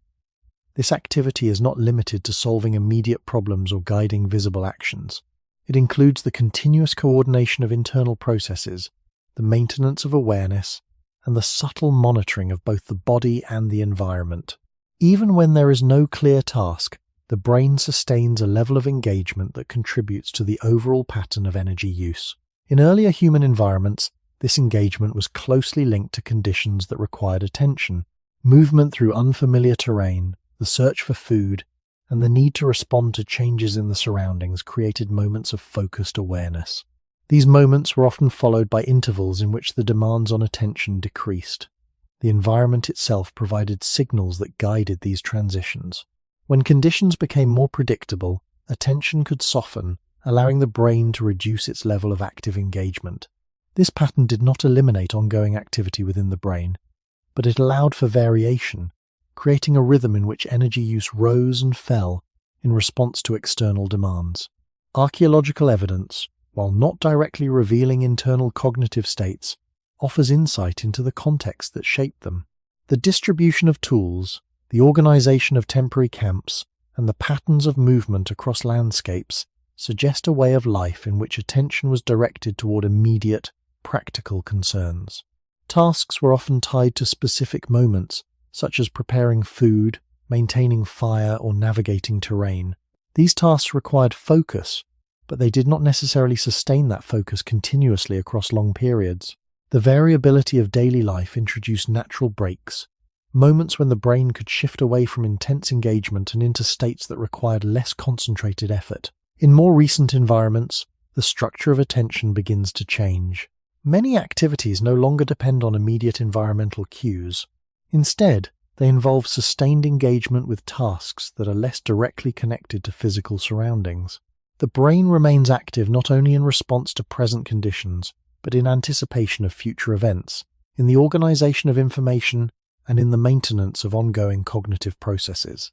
This sustained engagement introduces a different pattern of energy use, one that is less segmented and more continuous. The brain does not alternate as clearly between periods of high and low demand. Instead, it maintains a level of activity that extends across time, supporting functions that are not always tied to immediate necessity. This shift can be understood as a change in how readiness is maintained.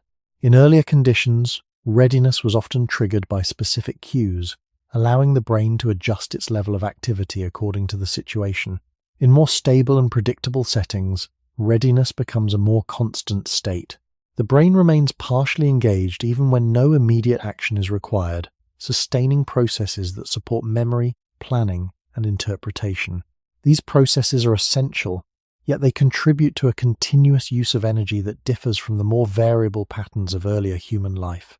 Over time, this continuity influences how mental effort is experienced. The absence of clear transitions between focused activity and reduced engagement makes it more difficult for the brain to enter states of lower demand. Even during periods that are intended for rest, a level of background activity persists, maintaining a connection to tasks, information, and expectations. This persistence does not necessarily appear as strain, but it contributes to the overall pattern in which energy is used steadily rather than in distinct phases. When considered within the broader context of human development, the role of the brain highlights a shift in how energy is distributed across the body. It remains a central component of regulation and coordination, yet the conditions that shape its activity have changed. The environment no longer provides the same range of signals that once guided the rise and fall of attention. In their absence, the brain maintains its own continuity, sustaining a level of engagement that reflects a world where stability and predictability have become more prominent, and where the quiet work of processing and monitoring continues even in the absence of immediate external demands. As the brain remains active across longer stretches of time, the nature of its activity begins to shift from responding to immediate conditions towards sustaining a continuous internal landscape. This landscape is composed not only of direct perception but of memory, anticipation, and interpretation, all of which require ongoing coordination. In earlier human environments, these elements were more closely anchored to the present moment. Attention was directed toward what could be seen, heard, or felt, and when those demands lessened, the intensity of engagement could diminish as well. The brain did not cease its activity, but it was allowed to settle into states that required less sustained focus, guided by the rhythm of the environment. In more stable settings, the connection between attention and immediate surroundings becomes less direct. Tasks often extend beyond what is physically present, involving sequences that unfold over time rather than in response to a single event. The brain maintains these sequences, holding information, tracking progress, and preparing for what follows. This maintenance requires a form of continuous engagement, one that does not rely on external variation to create natural breaks. Instead, the brain carries its own continuity, sustaining a level of activity that persists even when the environment offers few signals to reduce it. This continuity can be understood as a form of extended readiness. Rather than shifting sharply between focused and less focused states, the brain operates within a narrower range, holding itself in a condition that is always partially engaged. This state supports complex functions, yet it also alters how energy is used. The transitions that once allowed for clear reductions in activity become less pronounced. Instead of releasing effort after a task is complete, the brain often maintains connections between tasks, preparing for the next moment while still processing the previous one. This overlap extends the duration of internal work, creating a pattern in which energy is used steadily across time. Archaeological perspectives suggest that earlier human life involved a different distribution of cognitive demands. The tools and structures that remain from that period indicate tasks that were closely tied to immediate needs, such as gathering, preparing, and moving through the environment. These tasks required attention, but they were often bounded by clear endpoints. Once completed, the context changed, and the demands on the brain shifted accordingly. The variability of daily life introduced natural intervals in which the intensity of cognitive engagement could decrease, allowing the brain to move into states that required less sustained effort. In contrast, more recent patterns of activity often lack these clear boundaries. The brain continues to engage with information beyond the moment of direct interaction, holding and revisiting it across time. This extended engagement does not always correspond to visible effort, yet it represents a continuous use of energy. The brain remains active not only in response to present conditions, but in maintaining a broader internal context that extends beyond immediate experience. This context supports planning and coordination, but it also reduces the opportunities for the brain to fully disengage. Over time, this pattern influences how mental rest is experienced. Rest does not always correspond to a clear reduction in cognitive activity. The brain may continue to process information, maintain awareness, and prepare for future tasks, even when external demands are minimal. This persistence creates a background of ongoing work, one that is not always perceived as effort but contributes to the overall pattern of energy use. The distinction between active thought and rest becomes less defined, as both involve a continuous level of internal engagement. When viewed across the long span of human development, this change suggests that the brain has adapted to a context in which stability and continuity are more prominent. The external environment no longer provides the same range of signals that once guided the rise and fall of attention. In their absence, the brain sustains its own pattern of engagement, maintaining a steady flow of activity that supports both present and future needs. This steady flow does not appear as a series of distinct efforts. It forms a continuous process, shaping how energy is used and experienced, and contributing to a broader pattern in which the body remains engaged even in moments that seem quiet on the surface. As the brain continues to sustain a steady flow of activity, it gradually reshapes how the body experiences both effort and rest. The distinction between moments of clear engagement and moments of release becomes less defined, not because the brain loses its ability to shift states, but because the conditions that once guided those shifts are less present. In earlier human environments, attention often rose in response to immediate demands and then receded when those demands passed. The environment itself provided the structure for this rise and fall, introducing variation that allowed the brain to alternate between more focused and less demanding modes of activity. This alternation created natural intervals in which internal processes could settle, reducing the need for continuous engagement. In more stable settings, the brain does not encounter the same range of external signals to guide these transitions. Instead, it maintains a form of ongoing readiness, holding connections between past experience, present awareness, and anticipated events. This readiness is not always directed toward a specific task, yet it remains active, sustaining a level of internal coordination that persists across time. The energy required for this coordination does not appear in sudden bursts. It accumulates through continuous operation, forming a background of activity that is difficult to fully interrupt. The brain does not fully disengage, even in moments that are intended to be quiet, because it continues to organize, interpret, and maintain the internal landscape that supports ongoing function. Archaeological perspectives, though indirect, highlight how different this pattern may have been in earlier contexts. Evidence of varied daily activities, temporary habitation, and shifting resource use suggests that attention was closely tied to immediate conditions. Tasks had clearer beginnings and endings, and the transitions between them were shaped by changes in the environment. When a task concluded, the context shifted, and the demands on the brain adjusted accordingly. These shifts provided opportunities for the brain to reduce its level of active engagement, entering states that required less sustained energy. The variability of the environment created a framework in which cognitive effort was distributed across distinct phases rather than maintained continuously. In contrast, more recent patterns of activity often extend beyond the boundaries of immediate tasks. The brain remains engaged with information even after a specific action is complete, maintaining connections that support future activity.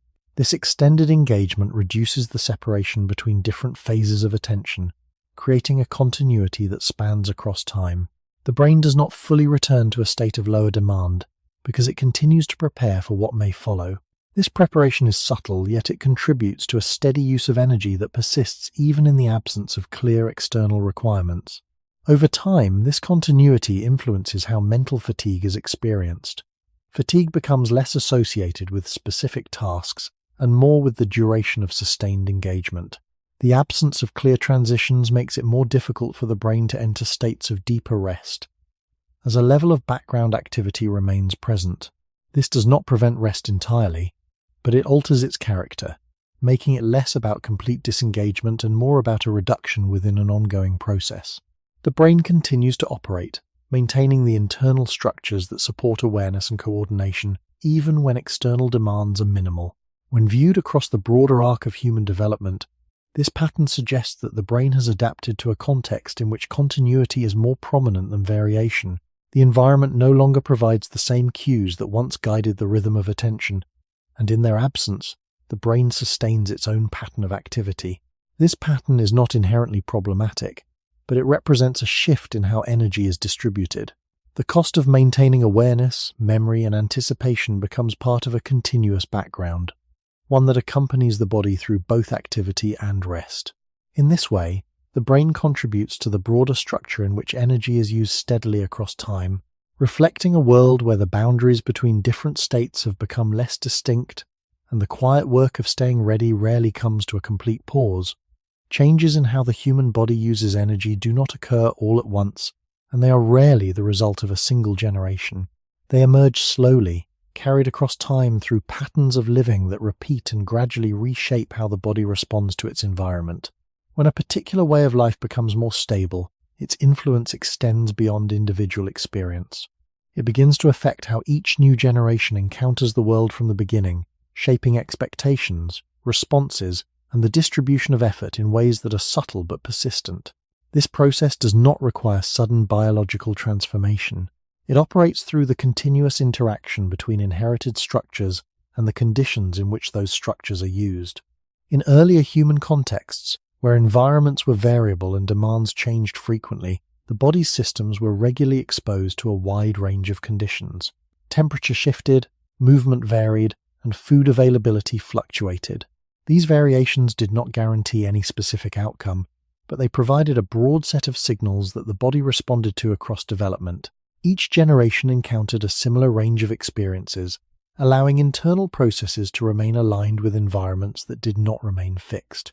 Energy use in this context reflected a balance between flexibility and responsiveness, shaped by conditions that encouraged variation rather than continuity.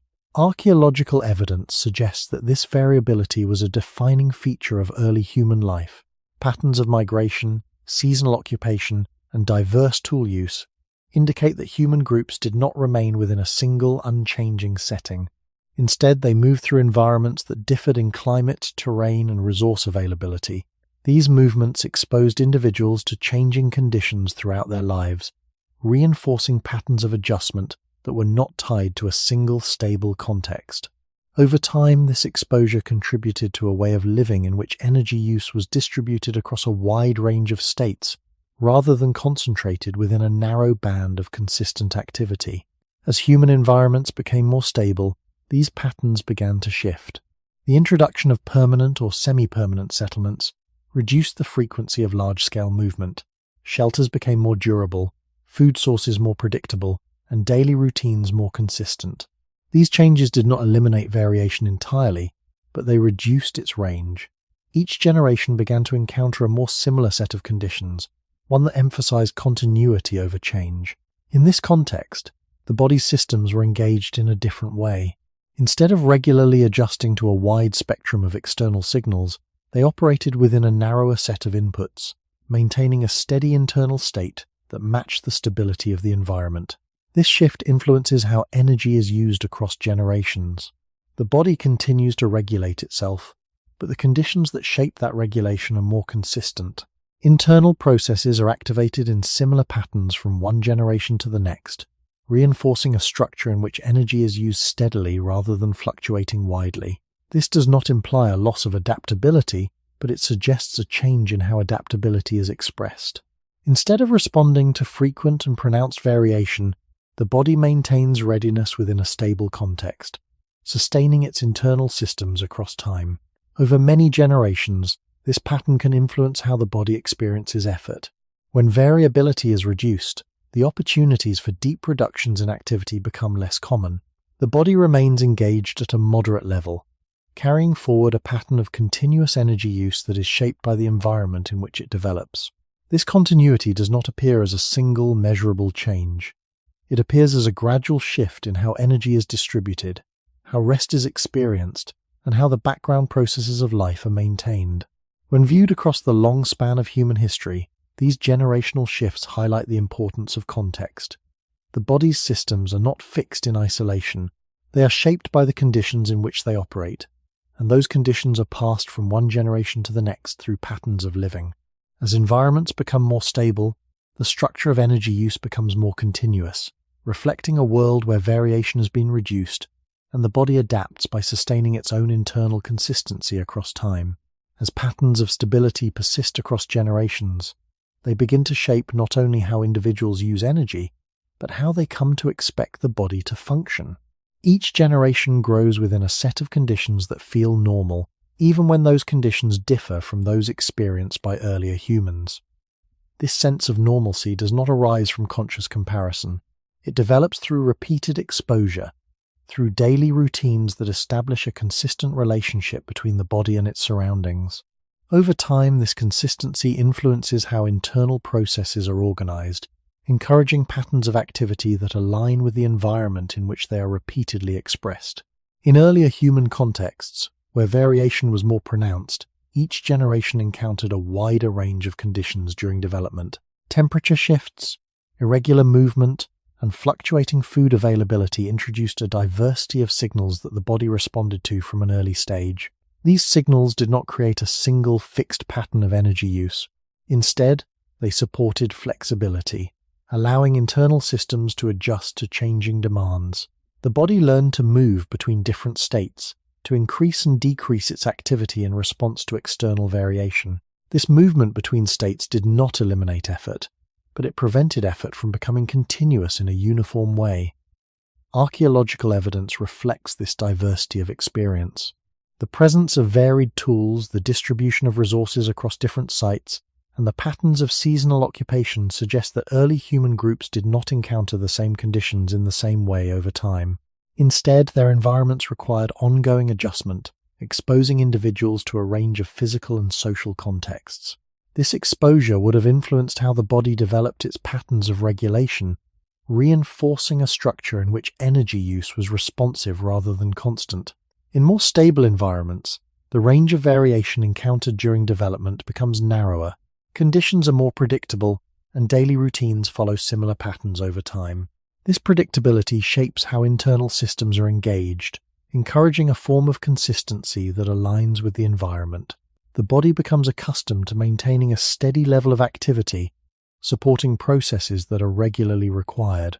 This does not reduce the complexity of those processes, but it changes how they are distributed. Instead of expanding and contracting in response to variation, they operate within a narrower band, sustaining a moderate level of engagement across longer periods. This generational continuity also influences how effort is perceived. When a steady level of internal activity becomes the norm, it is less likely to be recognized as effort.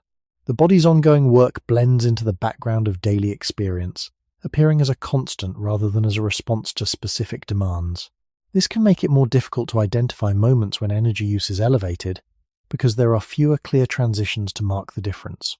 Effort becomes associated with peaks of activity, while the continuous background of moderate engagement remains less visible, even though it contributes significantly to overall energy use. Over time, this pattern reinforces itself. Each generation inherits not only the biological structures that support energy regulation, but also the environmental context that shapes how those structures are used. The consistency of this context encourages the continuation of steady internal activity, reducing the opportunities for the body to shift into lower states of demand. The absence of pronounced variation limits the conditions under which deeper reductions in energy use would naturally occur, and as a result, the body maintains its processes at a level that reflects ongoing readiness rather than intermittent response. When considered across the long span of human development, This generational influence highlights a gradual reorganization of energy use. The body remains capable of responding to change, yet it operates within a context that emphasizes continuity. The patterns established through repeated experience shape how energy is distributed, creating a structure in which internal activity is sustained rather than segmented. This sustained activity becomes part of what is passed forward, not as a fixed trait, but as a pattern of interaction between the body and the environment, one that reflects the stability of the conditions in which it continues to develop. As this pattern continues across generations, it begins to shape not only how energy is used, but how its absence or reduction is understood. In environments where variation is limited, the body becomes accustomed to a steady flow of internal activity, and this steady flow defines what feels normal. When energy use remains at a moderate level for extended periods, there are fewer moments that stand out as distinctly lower or higher. The body operates within a range that is consistent enough to become familiar, and familiarity reduces the visibility of what is taking place. The ongoing work of maintaining balance blends into the background, not because it is diminished, but because it is rarely interrupted. In earlier human settings, where environmental conditions introduced more pronounced shifts, the body encountered clearer contrasts. Periods of activity were followed by moments in which internal demand could decrease more noticeably. These moments were shaped by factors such as the absence of light, the reduction of movement, or the temporary lack of resources.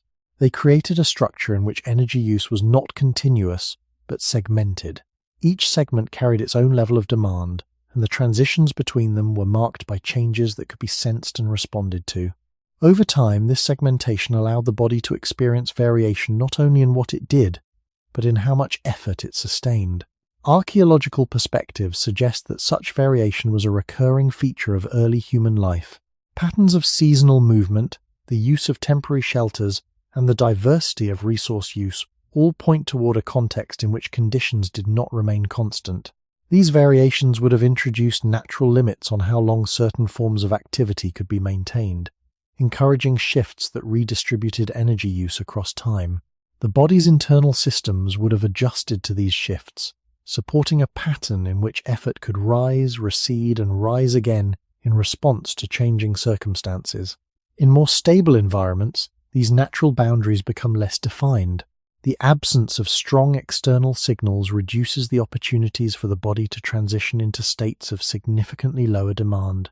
Instead, internal processes continue at a level that supports ongoing readiness, even when no immediate challenge is present.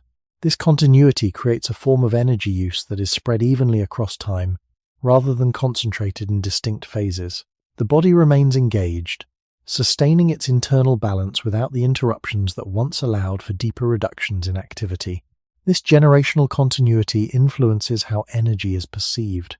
When the body rarely experiences pronounced reductions in internal demand, the idea of rest becomes associated with the absence of external tasks, rather than with a clear shift in internal state.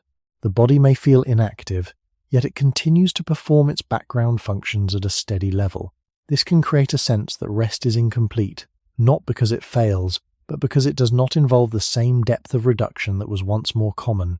The steady nature of internal activity makes it more difficult to distinguish between different levels of effort, as the contrasts that would define those levels are less present. Over many generations, this pattern becomes embedded in the way the body interacts with its environment. The systems that regulate energy continue to operate with the same fundamental principles, yet they are expressed within a context that emphasizes stability. The absence of frequent variation reduces the occasions in which the body can fully shift into lower states of demand, encouraging a pattern in which energy is used continuously at a moderate level. This continuity does not represent a failure to adapt. It reflects an adaptation to conditions that favor consistency over change. When viewed across the long arc of human development, this shift highlights the role of generational experience in shaping how energy is structured. The body inherits not only its biological capacity, but the context in which that capacity is used. As that context becomes more stable, the structure of energy use becomes more uniform, carried forward through repeated patterns of living that reinforce continuity and reduce the presence of clear, restorative interruptions. As human life became more structured through the use of tools and shared practices, a different layer of energy use began to emerge, one that extended beyond the boundaries of the body itself. Tools do not simply make tasks easier, they change how tasks are organized, how effort is distributed, and where that effort is placed. When a tool is used, part of the work that would otherwise be performed directly by the body is transferred outward into an object that can store, direct, or amplify force. This transfer does not eliminate energy use. It rearranges it, creating a system in which the body and its surroundings operate together in a more integrated way. In earlier human environments, tools were closely tied to immediate needs. A simple cutting edge, a shaped stone, or a carried object extended the body's capabilities, but its use was often limited to specific moments. Once the task was complete, the tool was set aside and the body returned to its own processes. The energy involved in using the tool was still connected to direct action, to movement that had a clear beginning and end. This created a pattern in which external assistance was temporary, supporting bursts of activity rather than sustaining continuous engagement. Archaeological evidence reflects this pattern through the distribution and form of early tools. Many appear to have been used in specific contexts, then left behind or carried for a limited period. The wear patterns on these objects suggest repeated use, but not necessarily constant application across all aspects of daily life. Tools extended the reach of the body, yet they did not replace the body's role in responding to the environment. Instead, they functioned as additions, momentary extensions that amplified effort when needed and withdrew when the task was finished. As tools became more refined and more deeply integrated into daily life, their role began to change. They were no longer used only in isolated moments. They became part of ongoing systems, supporting activities that extended across time rather than occurring in brief intervals. The introduction of more complex tools and organized practices allowed tasks to be divided, repeated, and sustained in ways that were not possible before. This development shifted the structure of energy use. Instead of concentrating effort into short periods of direct action, it distributed effort across longer sequences, supported by tools that maintained or guided that effort beyond the immediate involvement of the body.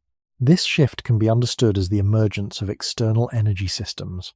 Tools and the practices surrounding them began to carry part of the load that the body once managed alone.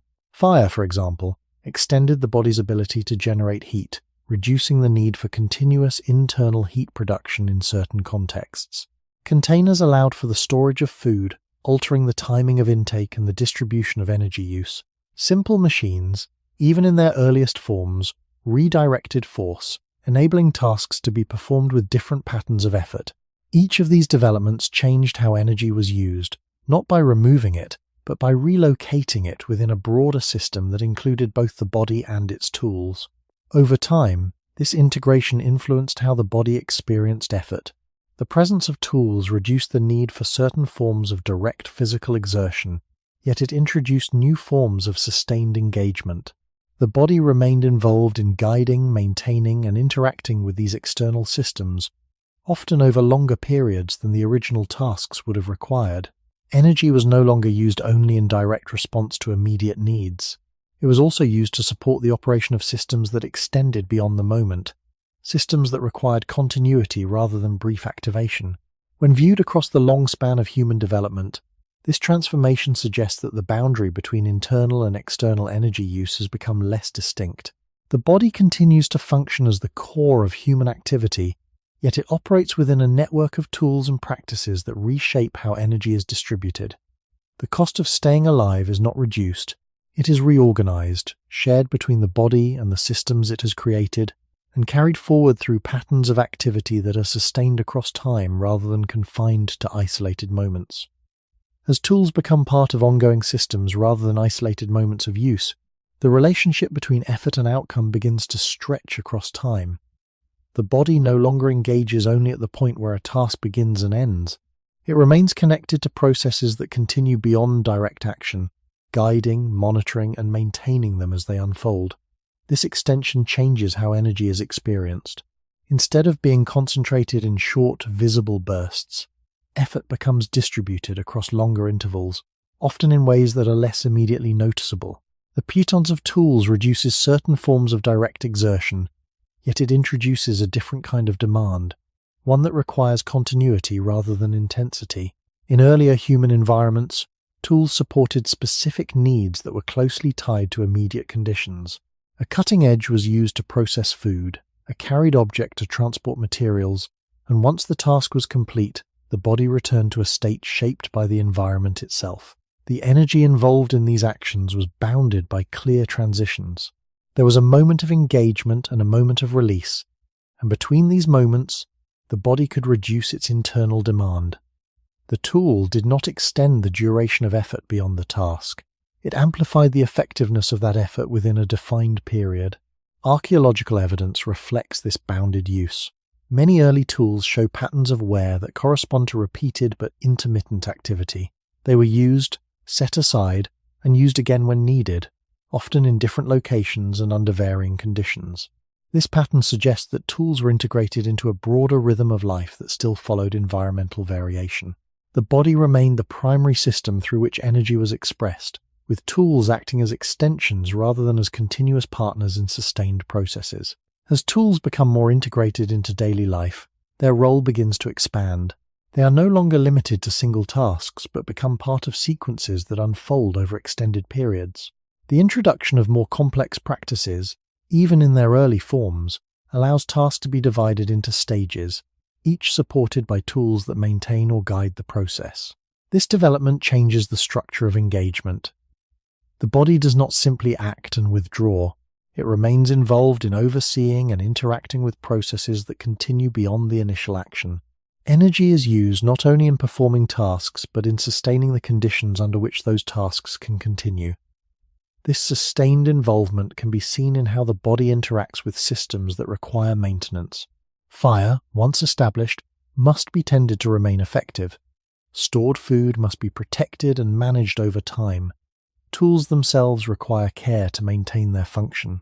Each of these activities introduces a layer of ongoing engagement, one that extends beyond the moment of direct use. The body remains connected to these processes, even when it is not actively exerting force, contributing energy to their continuation in subtle but persistent ways. Over time, this pattern influences how effort is distributed across daily life.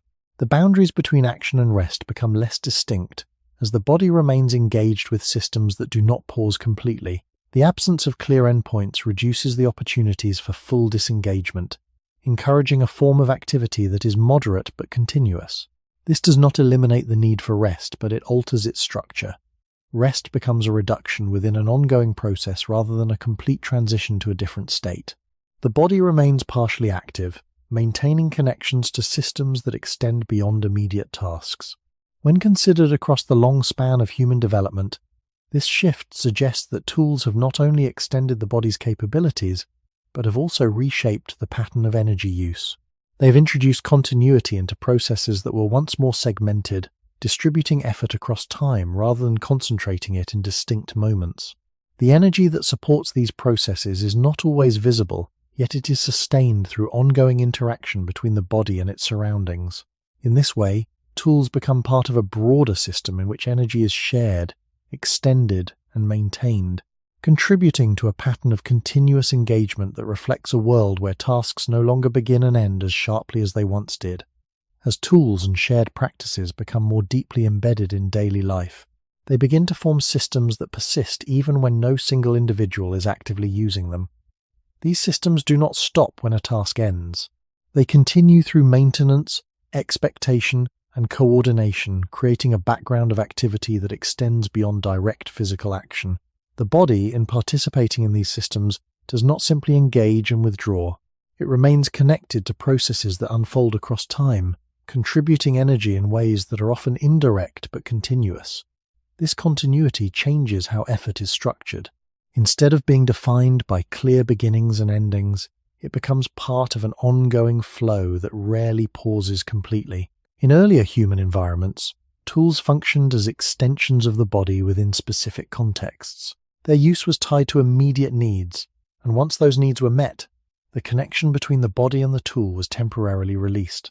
The energy involved in this interaction was bounded, allowing the body to return to states shaped by environmental variation. The rhythm of life was still guided by changes in light, temperature, and resource availability, and tools operated within that rhythm rather than overriding it.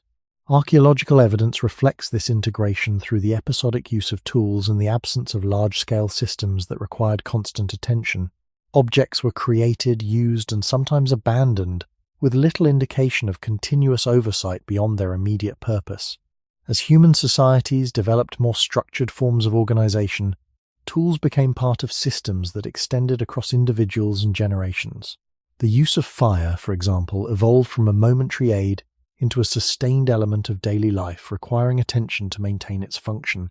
Storage practices allowed resources to persist beyond the moment of acquisition, introducing the need for ongoing management. Even simple arrangements of space began to reflect patterns that required continuity, where the organization itself carried forward beyond any single action. These developments did not eliminate the body's role. They redistributed it, embedding it within processes that required sustained involvement rather than isolated effort. This redistribution introduces a different kind of energy use. The body remains engaged not only in performing tasks, but in maintaining the conditions that allow those tasks to be repeated and extended. Energy is used to support systems that persist, systems that do not fully reset once a task is complete. The result is a form of activity that is less visible but more continuous. The body contributes to a network of processes that carry forward through time, and this contribution requires a steady allocation of energy that does not diminish when immediate action ceases. Over time, this pattern influences how the body experiences both activity and rest. The presence of ongoing systems reduces the opportunities for complete disengagement. Even when the body is not actively performing a task, it remains within a context that depends on continuity. This context sustains a level of readiness, a subtle connection to processes that continue in the background. Rest becomes a partial reduction rather than a full transition, as the body maintains its role within systems that extend beyond individual moments of effort. When viewed across the broader arc of human development, this transformation suggests that tools have become more than simple extensions of physical capability. They have created environments in which energy is organized differently, shared across systems that persist through time. The body adapts to this organization by sustaining its involvement, maintaining a level of activity that reflects the continuity of the systems it supports. This does not represent a loss of efficiency in a straightforward sense. It represents a change in structure, where the cost of staying alive is distributed across ongoing processes rather than concentrated in isolated actions. The quiet presence of these processes becomes part of daily experience, shaping how energy is used and how the body remains engaged even when no single task appears to demand it. At a certain stage in human development, the relationship between the body and the environment begins to show a subtle misalignment. The body continues to operate according to patterns shaped over a long history, yet the environment it encounters no longer provides the same range of signals that once guided those patterns. This difference does not appear as a sudden break. It emerges gradually as the conditions surrounding the body become more stable, more predictable, and less varied than those in which its systems first developed. The body does not immediately adjust to this change. Instead, it continues to maintain forms of readiness that reflect earlier conditions, sustaining internal processes even when the external world no longer requires them in the same way.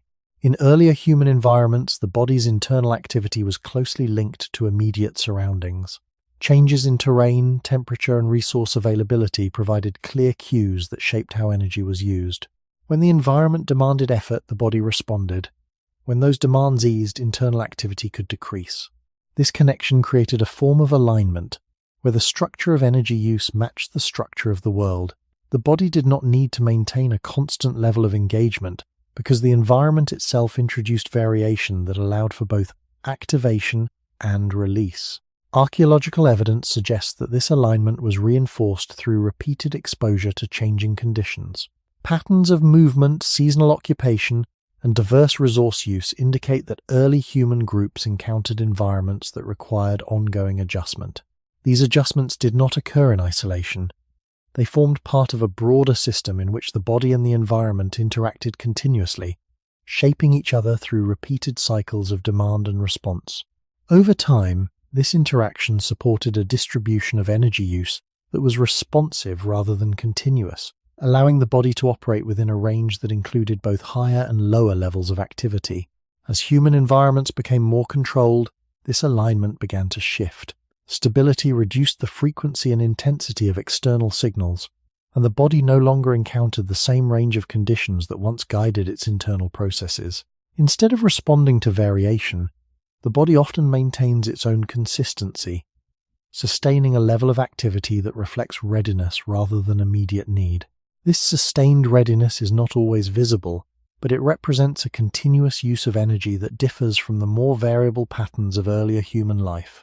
The environment no longer provides the same opportunities for internal activity to decrease, and as a result, the body remains engaged even in the absence of clear external demands. This misalignment can be understood as a difference in timing. The body continues to operate according to rhythms that expect variation, while the environment presents a more uniform set of conditions.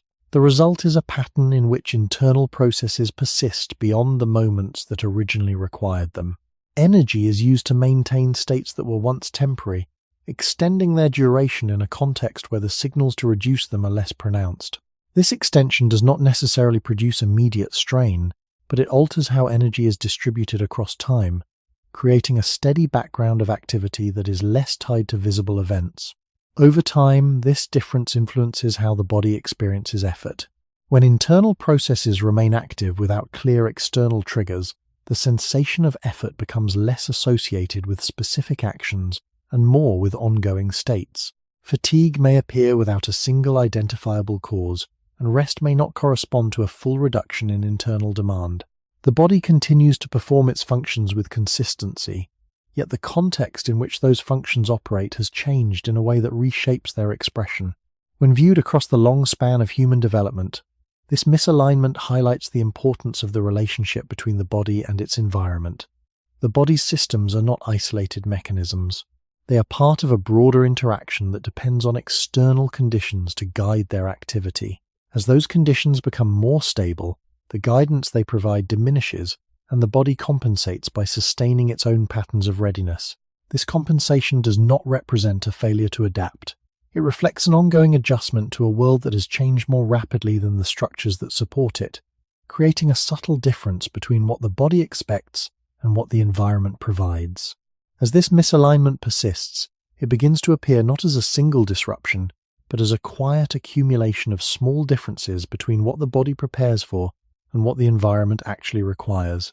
The body continues to anticipate variation, to hold patterns of readiness that were shaped in contexts where change was frequent and often unpredictable.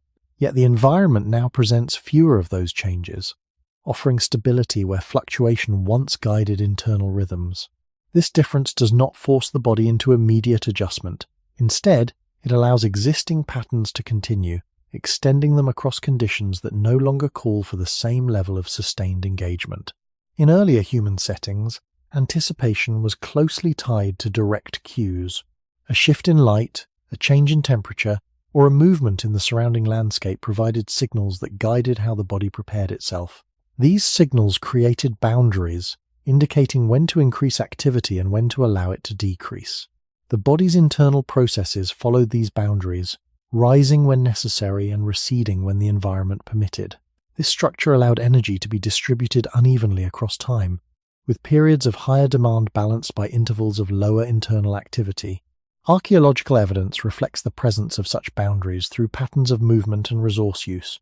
Seasonal changes influenced where groups settled and how they organized their activities. Temporary shelters and varied tool distributions suggest that life was structured around shifting conditions rather than continuous uniformity. These shifts would have introduced natural transitions, moments when the body could adjust its level of readiness in response to changes that were both visible and unavoidable. The alignment between internal processes and external signals supported a rhythm in which anticipation and response were closely linked to immediate experience. In more stable environments, these boundaries become less distinct. The cues that once signaled when to increase or decrease activity are softened or removed, and the body continues to operate within patterns that were shaped under different conditions. Anticipation extends beyond immediate cues, maintaining a level of readiness that is not always required by the environment. This extended readiness does not produce a sudden increase in effort, but it prolongs the duration of internal processes that would otherwise have been reduced. Energy is used to sustain states that persist beyond their original context, creating a continuous background of activity. This persistence can be observed in how the body manages transitions between different states. In earlier conditions, transitions were often marked by clear changes, such as the onset of darkness or the completion of a task tied to resource acquisition. These changes provided opportunities for the body to shift into lower levels of demand, allowing internal processes to settle. In more controlled settings, transitions are less clearly defined. The body does not receive the same signals to reduce its activity, and as a result, it maintains a moderate level of engagement across longer periods. The absence of sharp transitions reduces the contrast between different states, making it more difficult for the body to fully disengage from ongoing processes. Over time, this pattern influences how energy is experienced. Effort becomes less associated with specific actions and more with the duration of sustained engagement. The body may feel active even in the absence of visible tasks, as internal processes continue to operate at a steady level. Rest, in turn, becomes a partial reduction rather than a complete shift, as the body remains within a range that supports ongoing readiness. This does not eliminate the capacity for rest, but it alters its depth, shaping how recovery is felt across time. When considered within the broader arc of human development, this extended misalignment highlights the role of environmental signals in structuring energy use. The body's systems are designed to respond to variation, to adjust their activity in response to clear changes in the surroundings. When those changes become less pronounced, the systems continue to operate according to patterns that expect them, sustaining activity even when it is no longer required in the same way. This sustained activity becomes part of the background of daily life, reflecting a world in which the signals that once guided the rise and fall of internal processes have been softened, and where the body maintains its readiness in the absence of the cues that once defined it. As this difference between expectation and reality continues, it gradually reshapes how the body organizes its internal activity across time. The systems that regulate energy are not designed to remain idle while waiting for change. They are structured to anticipate, to prepare, and to respond in ways that were once closely aligned with a world of shifting conditions. When those shifts become less frequent or less pronounced, the preparation does not disappear. It remains in place, extending beyond the moments that originally required it. This extension does not create a sudden imbalance. It creates a steady continuation, a background of activity that persists even when the environment offers little reason for it to do so. In earlier human environments, the body's readiness was tied to events that could be observed and interpreted. A change in light, a movement in the surroundings, or the presence of resources provided signals that guided internal processes. These signals introduced natural limits, indicating when preparation was necessary and when it could be reduced. The body followed these limits, allowing its activity to rise in response to immediate conditions and to fall when those conditions eased. This pattern created a form of alignment in which anticipation was closely matched to the likelihood of change, and energy was used in ways that reflected that likelihood. Archaeological perspectives suggest that this alignment was reinforced through repeated cycles of variation. The structure of early human life, shaped by movement and environmental diversity, introduced regular transitions between different states of demand. These transitions were not always predictable, but they provided boundaries that the body could respond to, supporting a distribution of energy use that included both engagement and release. Over time, this pattern allowed internal systems to operate within a range that included moments of reduced activity, contributing to a rhythm that was both responsive and variable. In more stable environments, these boundaries become less defined. The body continues to prepare for change, yet the signals that would indicate when to reduce that preparation are less clear. As a result, internal processes persist, maintaining readiness across conditions that no longer require it in the same way. This persistence does not manifest as a single, noticeable effort. It appears as a continuous background, one that extends across both active and quiet moments. The body does not fully return to a state of lower demand, because the cues that would allow such a transition are less present. This continuity alters how energy is structured. Instead of being distributed across distinct phases, it becomes part of an ongoing process that rarely pauses completely. The difference is not in the presence of activity, but in its duration. What was once temporary becomes extended, and what was once bounded becomes continuous. This change does not necessarily increase the intensity of any single process, but it lengthens the time over which those processes remain active. Energy is used not only in response to events, but in sustaining the readiness for events that may not occur. Over time, this pattern influences how the body experiences both effort and rest. Effort becomes less clearly tied to specific actions and more associated with the persistence of internal activity. Rest becomes a reduction within a continuous process rather than a full transition to a different state. The body remains engaged, maintaining its internal systems even when external demands are minimal.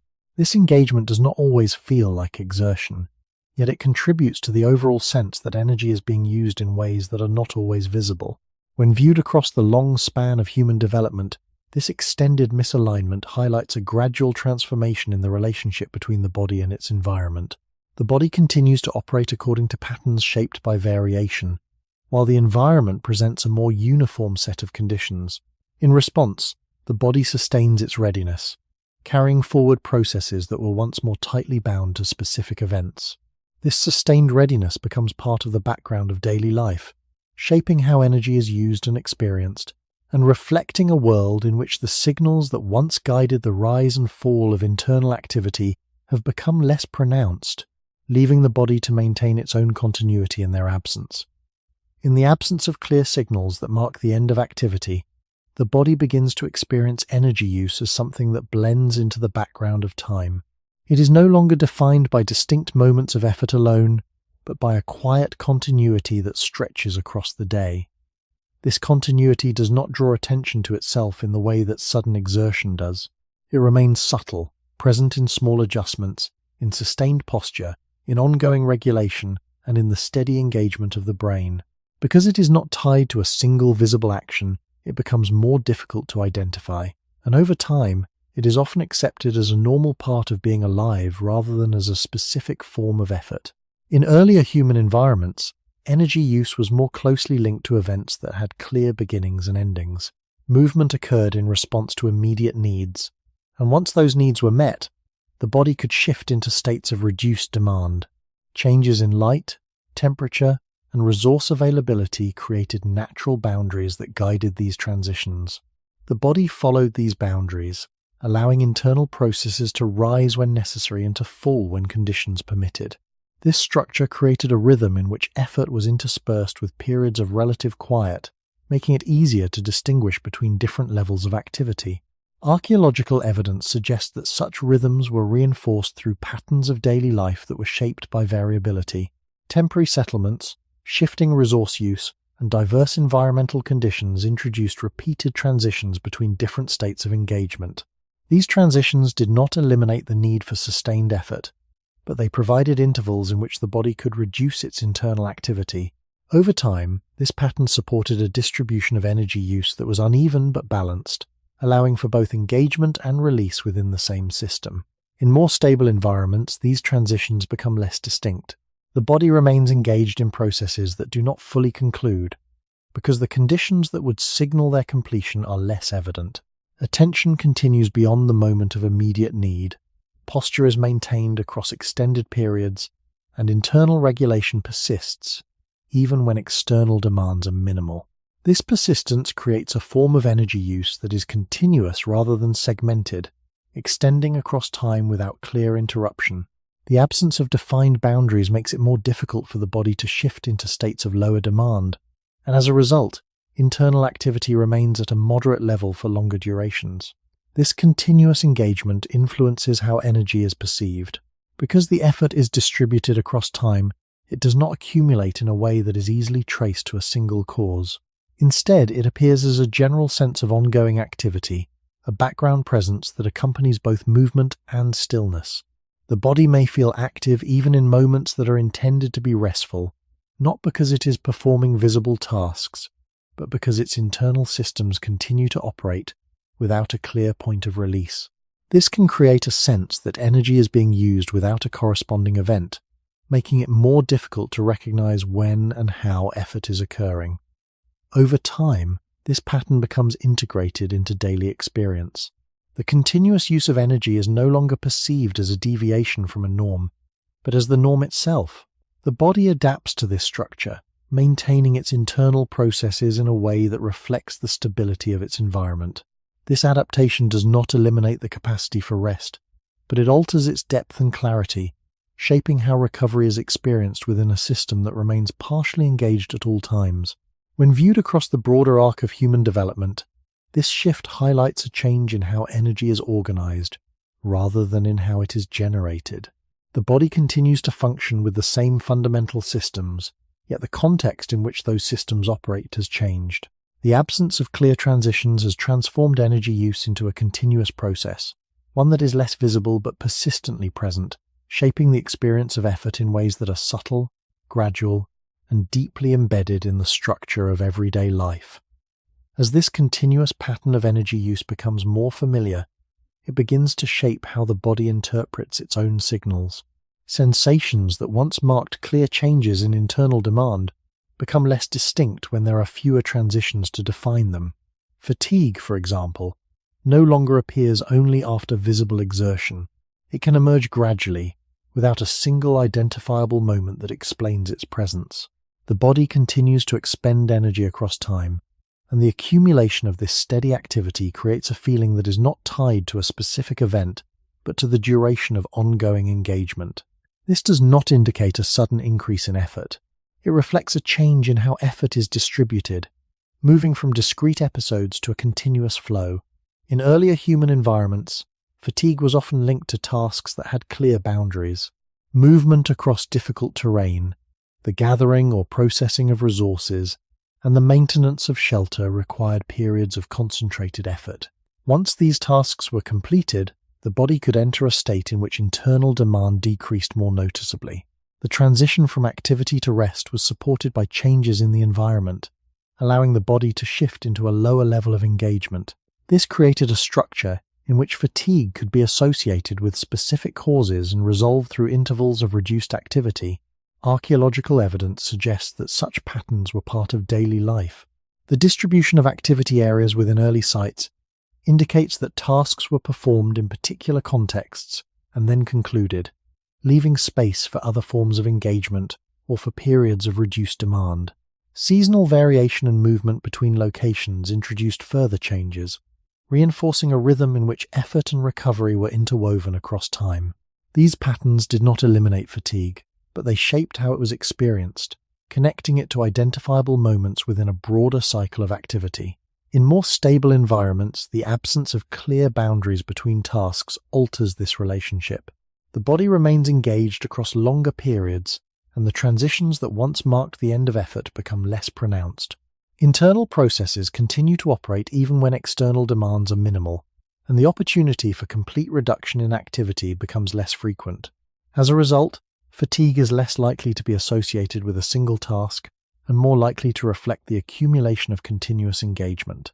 The body does not fully disengage from its ongoing processes, and the sense of effort becomes diffused across time rather than concentrated in specific moments. This diffusion influences how rest is perceived. Rest is no longer defined solely by the cessation of visible activity. It becomes a relative state, a reduction within an ongoing process rather than a complete shift to a different level of demand. The body may feel at rest in the absence of external tasks, yet internal systems continue to operate, maintaining a steady level of activity that does not fully subside. This can create the impression that rest is less effective, not because it fails, but because it occurs within a context that supports continuity rather than clear separation. Over time, this pattern becomes part of how the body understands its own state. Signals that once indicated transitions between different levels of demand become less distinct, and the body adapts by maintaining a consistent level of engagement. This adaptation does not eliminate the capacity to respond to change, but it reduces the contrast between different states, making it more difficult to identify when energy use increases or decreases. The body continues to function with stability, yet the experience of that stability includes a persistent background of activity that shapes how effort and recovery are felt. When considered across the broader arc of human development, this shift highlights the role of structure in shaping perception. The body's systems operate according to patterns that were once guided by clear environmental signals. As those signals become less pronounced, the patterns continue, but their expression changes. Energy is used in a way that is steady rather than segmented, and the sensations associated with that use become more diffuse. The result is a form of experience in which the body remains continuously engaged, and the signals that would mark the beginning and end of effort are softened, blending into a background that is present throughout the day. As this continuous pattern settles into daily life, it begins to alter not only how energy is used, but how its presence is understood. The body no longer waits for a clear signal to begin or end its internal activity. Instead, it sustains a level of engagement that persists through changing moments, creating a sense that effort is always present in some form. This presence is subtle, often difficult to isolate, yet it shapes how the body moves through time. The absence of clear boundaries between activity and rest means that energy is not released in distinct intervals. It is carried forward, distributed across the day in a way that becomes familiar, even when it is not fully recognized. In earlier human environments, the structure of daily life provided points at which this continuity could be interrupted. The end of movement, the completion of a task, or the onset of darkness introduced natural transitions that allowed the body to reduce its internal demands. These transitions were not always complete or predictable, but they created contrast. They offered moments in which the body could step out of sustained engagement and enter states that required less continuous regulation. Over time, this contrast shaped how effort was experienced, linking it to events that had clear beginnings and endings. Archaeological evidence suggests that such transitions were embedded in the way early human groups organized their activities. Temporary occupation of sites, shifts in resource use, and changes in environmental conditions all contributed to a pattern in which tasks were bounded by context. Once a particular need was met, the conditions that supported it changed, and the body adjusted accordingly. This adjustment allowed for variation in internal activity, supporting a rhythm that included both engagement and release. The body did not remain in a single state for extended periods, because the environment itself did not remain constant. In more stable environments, these transitions become less distinct. Tasks may not have clear endpoints, and the conditions that once signaled a reduction in activity are less pronounced. The body continues to operate within systems that extend beyond individual moments, maintaining connections to processes that persist across time. This persistence reduces the opportunity for full disengagement, encouraging a form of energy use that remains continuous even in the absence of immediate demands. The body adapts to this continuity by sustaining its internal processes, holding a level of readiness that does not fully subside. This sustained readiness influences how rest is experienced. Rest no longer represents a complete shift away from activity, but a change in degree within an ongoing process. The body remains partially engaged, supporting internal functions that continue regardless of external conditions. This does not prevent recovery, but it alters its depth, shaping a form of rest that is quieter and less distinct from activity itself. The contrast between effort and recovery becomes less pronounced, and the body moves through states that are more gradual and less clearly defined. Over time, this pattern becomes integrated into the way the body interprets its own signals. The continuous use of energy is no longer perceived as unusual. It becomes part of the background, a steady presence that accompanies both movement and stillness. The body continues to function with stability, yet that stability includes a level of ongoing activity that is rarely interrupted. This creates a sense that energy is always being used, even when there is no single event that accounts for it. When viewed across the long span of human development, this transformation reflects a shift in how energy is structured, rather than in how it is produced. The body retains its capacity for variation, but it operates within a context that emphasizes continuity. The absence of clear transitions reduces the opportunities for internal processes to fully disengage, encouraging a pattern in which energy is sustained across time. This sustained pattern becomes part of daily experience, shaping how effort is felt, how rest is understood, and how the quiet work of staying alive continues in the background, even when the surface of life appears calm and unchanged. When the long pattern of continuous energy use is viewed from a distance, it begins to resemble not a problem with a single cause, but a question about balance that has gradually shifted over time.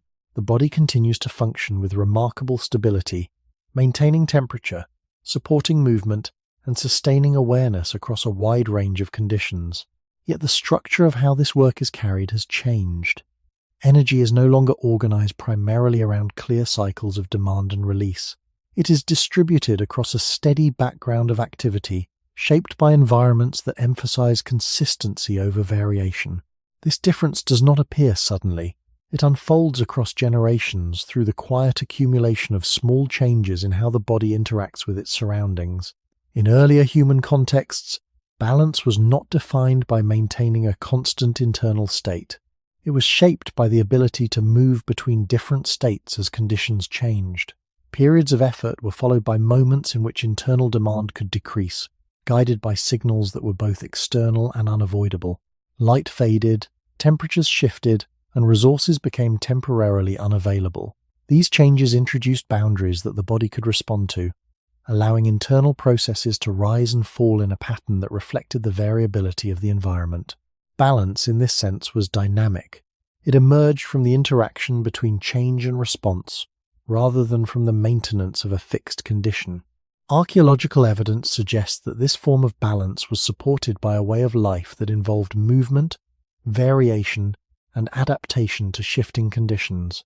Temporary settlements, seasonal patterns, and diverse resource use indicate that early human groups did not remain within a single, stable context. Instead, they encountered a sequence of environments, each introducing different demands and opportunities for reduced activity. These sequences created a structure in which energy use was not continuous, but segmented, allowing for both engagement and release within the same system. In more stable environments, the nature of balance begins to change. The reduction of external variation removes many of the signals that once guided the transitions between different states. The body compensates by maintaining its own consistency, holding internal processes within a narrower range. This form of balance is more constant, less dependent on external change, and more sustained across time. It reduces the impact of sudden shifts, but it also reduces the opportunities for deeper reductions in internal demand. The body remains engaged at a moderate level, even when no immediate challenge is present, and this engagement becomes part of the background of daily life. This shift raises a quiet question about what balance means under these conditions. If the body is designed to respond to variation, then a stable environment changes the context in which that response occurs. The body continues to prepare, to regulate, and to maintain readiness, yet the signals that would allow it to reduce these processes are less pronounced. Energy is used not only in response to what happens, but in sustaining the capacity for what might happen. This does not indicate that the body is working incorrectly. It suggests that the relationship between internal processes and external conditions has been reorganized, creating a form of balance that is steady but less varied. Over time, this steady balance influences how energy is experienced. Effort becomes less visible, as it is distributed across continuous activity rather than concentrated in specific moments. Rest becomes less distinct, as it occurs within a system that remains partially engaged. The body adapts to this structure, maintaining its functions in a way that reflects the stability of its surroundings, yet the depth of transition between states is reduced. When considered across the long span of human development, this transformation invites a broader reflection. The body has not lost its ability to regulate energy. It continues to perform its essential functions with consistency. What has changed is the context in which those functions are expressed, and with it, the structure of how energy is used. The question that remains is not only how much energy is spent, but how that energy is organized, and whether the patterns that now define daily life still align with the conditions under which the body first learned to balance itself. As this question of balance continues to unfold, it becomes less about identifying a single point of correction and more about understanding how different layers of experience come together to shape the body's ongoing activity. The body does not operate in isolation, and it does not rely on a single mechanism to regulate energy. Instead, it reflects a long history of interaction between internal systems and external conditions, each layer influencing the next in ways that are gradual and often difficult to separate. When the environment changes, the body responds, but it does so through patterns that were formed over extended periods, carrying forward tendencies that may no longer align precisely with present conditions. This creates a situation in which energy use is not simply increased or decreased, but reorganized, expressed through a structure that emphasizes continuity over variation. In earlier human environments, balance emerged through constant adjustment. The body responded to changes as they occurred, and those changes provided opportunities for both activation and release. This process did not require the body to maintain a steady internal state at all times. Instead, it allowed for a range of states, each corresponding to different conditions. The transitions between these states were guided by signals that were embedded in the environment itself, creating a rhythm that did not need to be sustained internally. Energy was used when necessary and reduced when possible, forming a pattern that was dynamic rather than continuous. Archaeological evidence suggests that such patterns were reinforced by the structure of daily life. Movement across landscapes, shifts in climate, and variation in resource availability all contributed to a context in which the body encountered a wide spectrum of demands. These demands did not occur in a uniform sequence, but they introduced enough variation to prevent the continuous engagement of the same systems. The body adapted to this variability, maintaining its ability to respond while also allowing for periods in which internal activity could decrease. This adaptability did not eliminate effort, but it distributed it across time in a way that avoided sustained, uninterrupted demand. In more stable environments, the nature of this interaction changes. The reduction of external variation means that the body encounters fewer signals that would prompt a shift between different states. In response, internal processes remain active, maintaining readiness even when immediate demands are minimal. This sustained readiness creates a form of continuity that extends across time, shaping how energy is used and experienced. The body does not fully disengage, because the conditions that would allow such disengagement are less present. Instead, it operates within a narrower range, sustaining a level of activity that reflects the stability of its surroundings.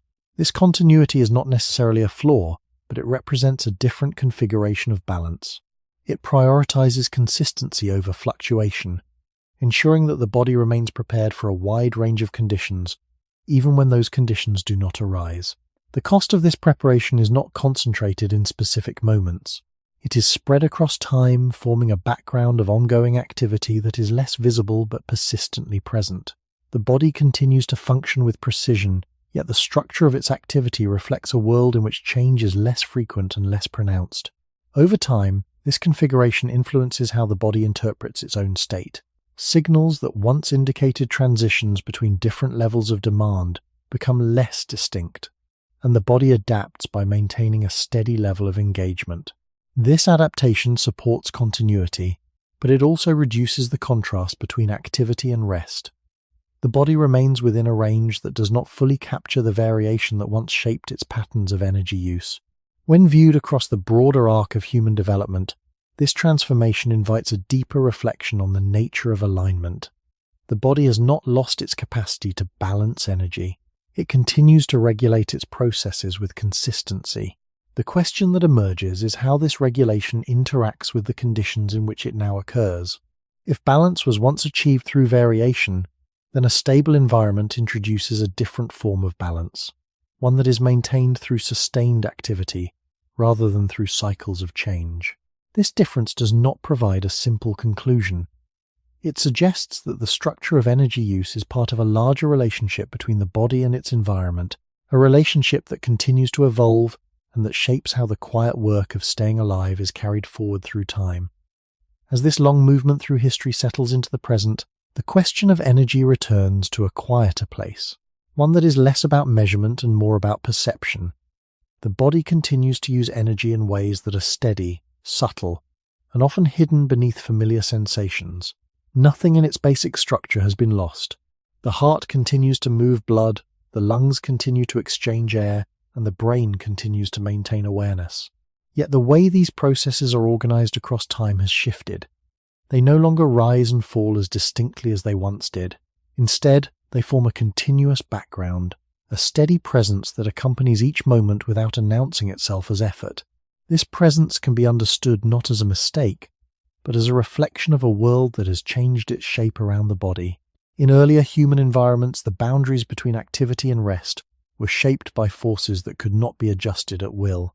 Light faded, temperatures dropped, and movement slowed when the terrain demanded it. These boundaries created pauses that were not chosen, yet they allowed the body to reduce its internal demands in ways that were more complete. The absence of control over these conditions introduced a form of variation that guided how energy was used. Effort appeared in response to need, and when that need passed, the body could follow the same path back toward a lower state of activity. Archaeological traces, though indirect, suggest that this pattern of variation was woven into daily life. Camps were temporary, movement was frequent, and resources changed with location and season. These elements created a structure in which no single state could be maintained indefinitely. The body was required to adjust, and in adjusting, it experienced both engagement and release as part of the same system. Over time, this pattern supported a balance that was not constant, but responsive, allowing energy to be distributed across a range of states, rather than held within a single continuous flow. In more stable environments, this range becomes narrower. The ability to maintain consistent conditions reduces the presence of natural boundaries, and with it, the opportunities for deeper transitions between different levels of activity. The body adapts by sustaining its internal processes, maintaining readiness in the absence of clear signals to reduce it. This adaptation creates a form of balance that is steady, one that supports continuity rather than variation. Energy is used across time in a way that is less visible, carried through ongoing processes that rarely come to a full pause. This steady use shapes how the body is experienced from within. Effort becomes less defined by moments of exertion and more by the duration of engagement. Rest becomes less distinct, existing within a system that remains partially active even when external demands are minimal. The body continues to function with consistency, yet the contrast between different states is softened, making it more difficult to recognize the transitions that once structured energy use. What remains, at the end of this path, is not a single answer, but an open space for reflection. The body has not forgotten how to balance energy. It continues to regulate itself with precision, shaped by a history that extends far beyond any single moment. The environment, however, now offers a different set of conditions, and within those conditions, the structure of energy use has changed. The quiet work of staying alive continues, carried forward through systems that remain active even in stillness, through processes that persist even when they are not required in the same way as before. If energy is no longer felt as a series of clear rises and falls, but as a steady presence beneath the surface of experience, then the question remains, not as a problem to be solved, but as something to be considered over time. In a world where stability has become the norm, and where the body maintains its own continuity and response, what would it mean to recognize the difference between using energy and simply carrying it forward without pause?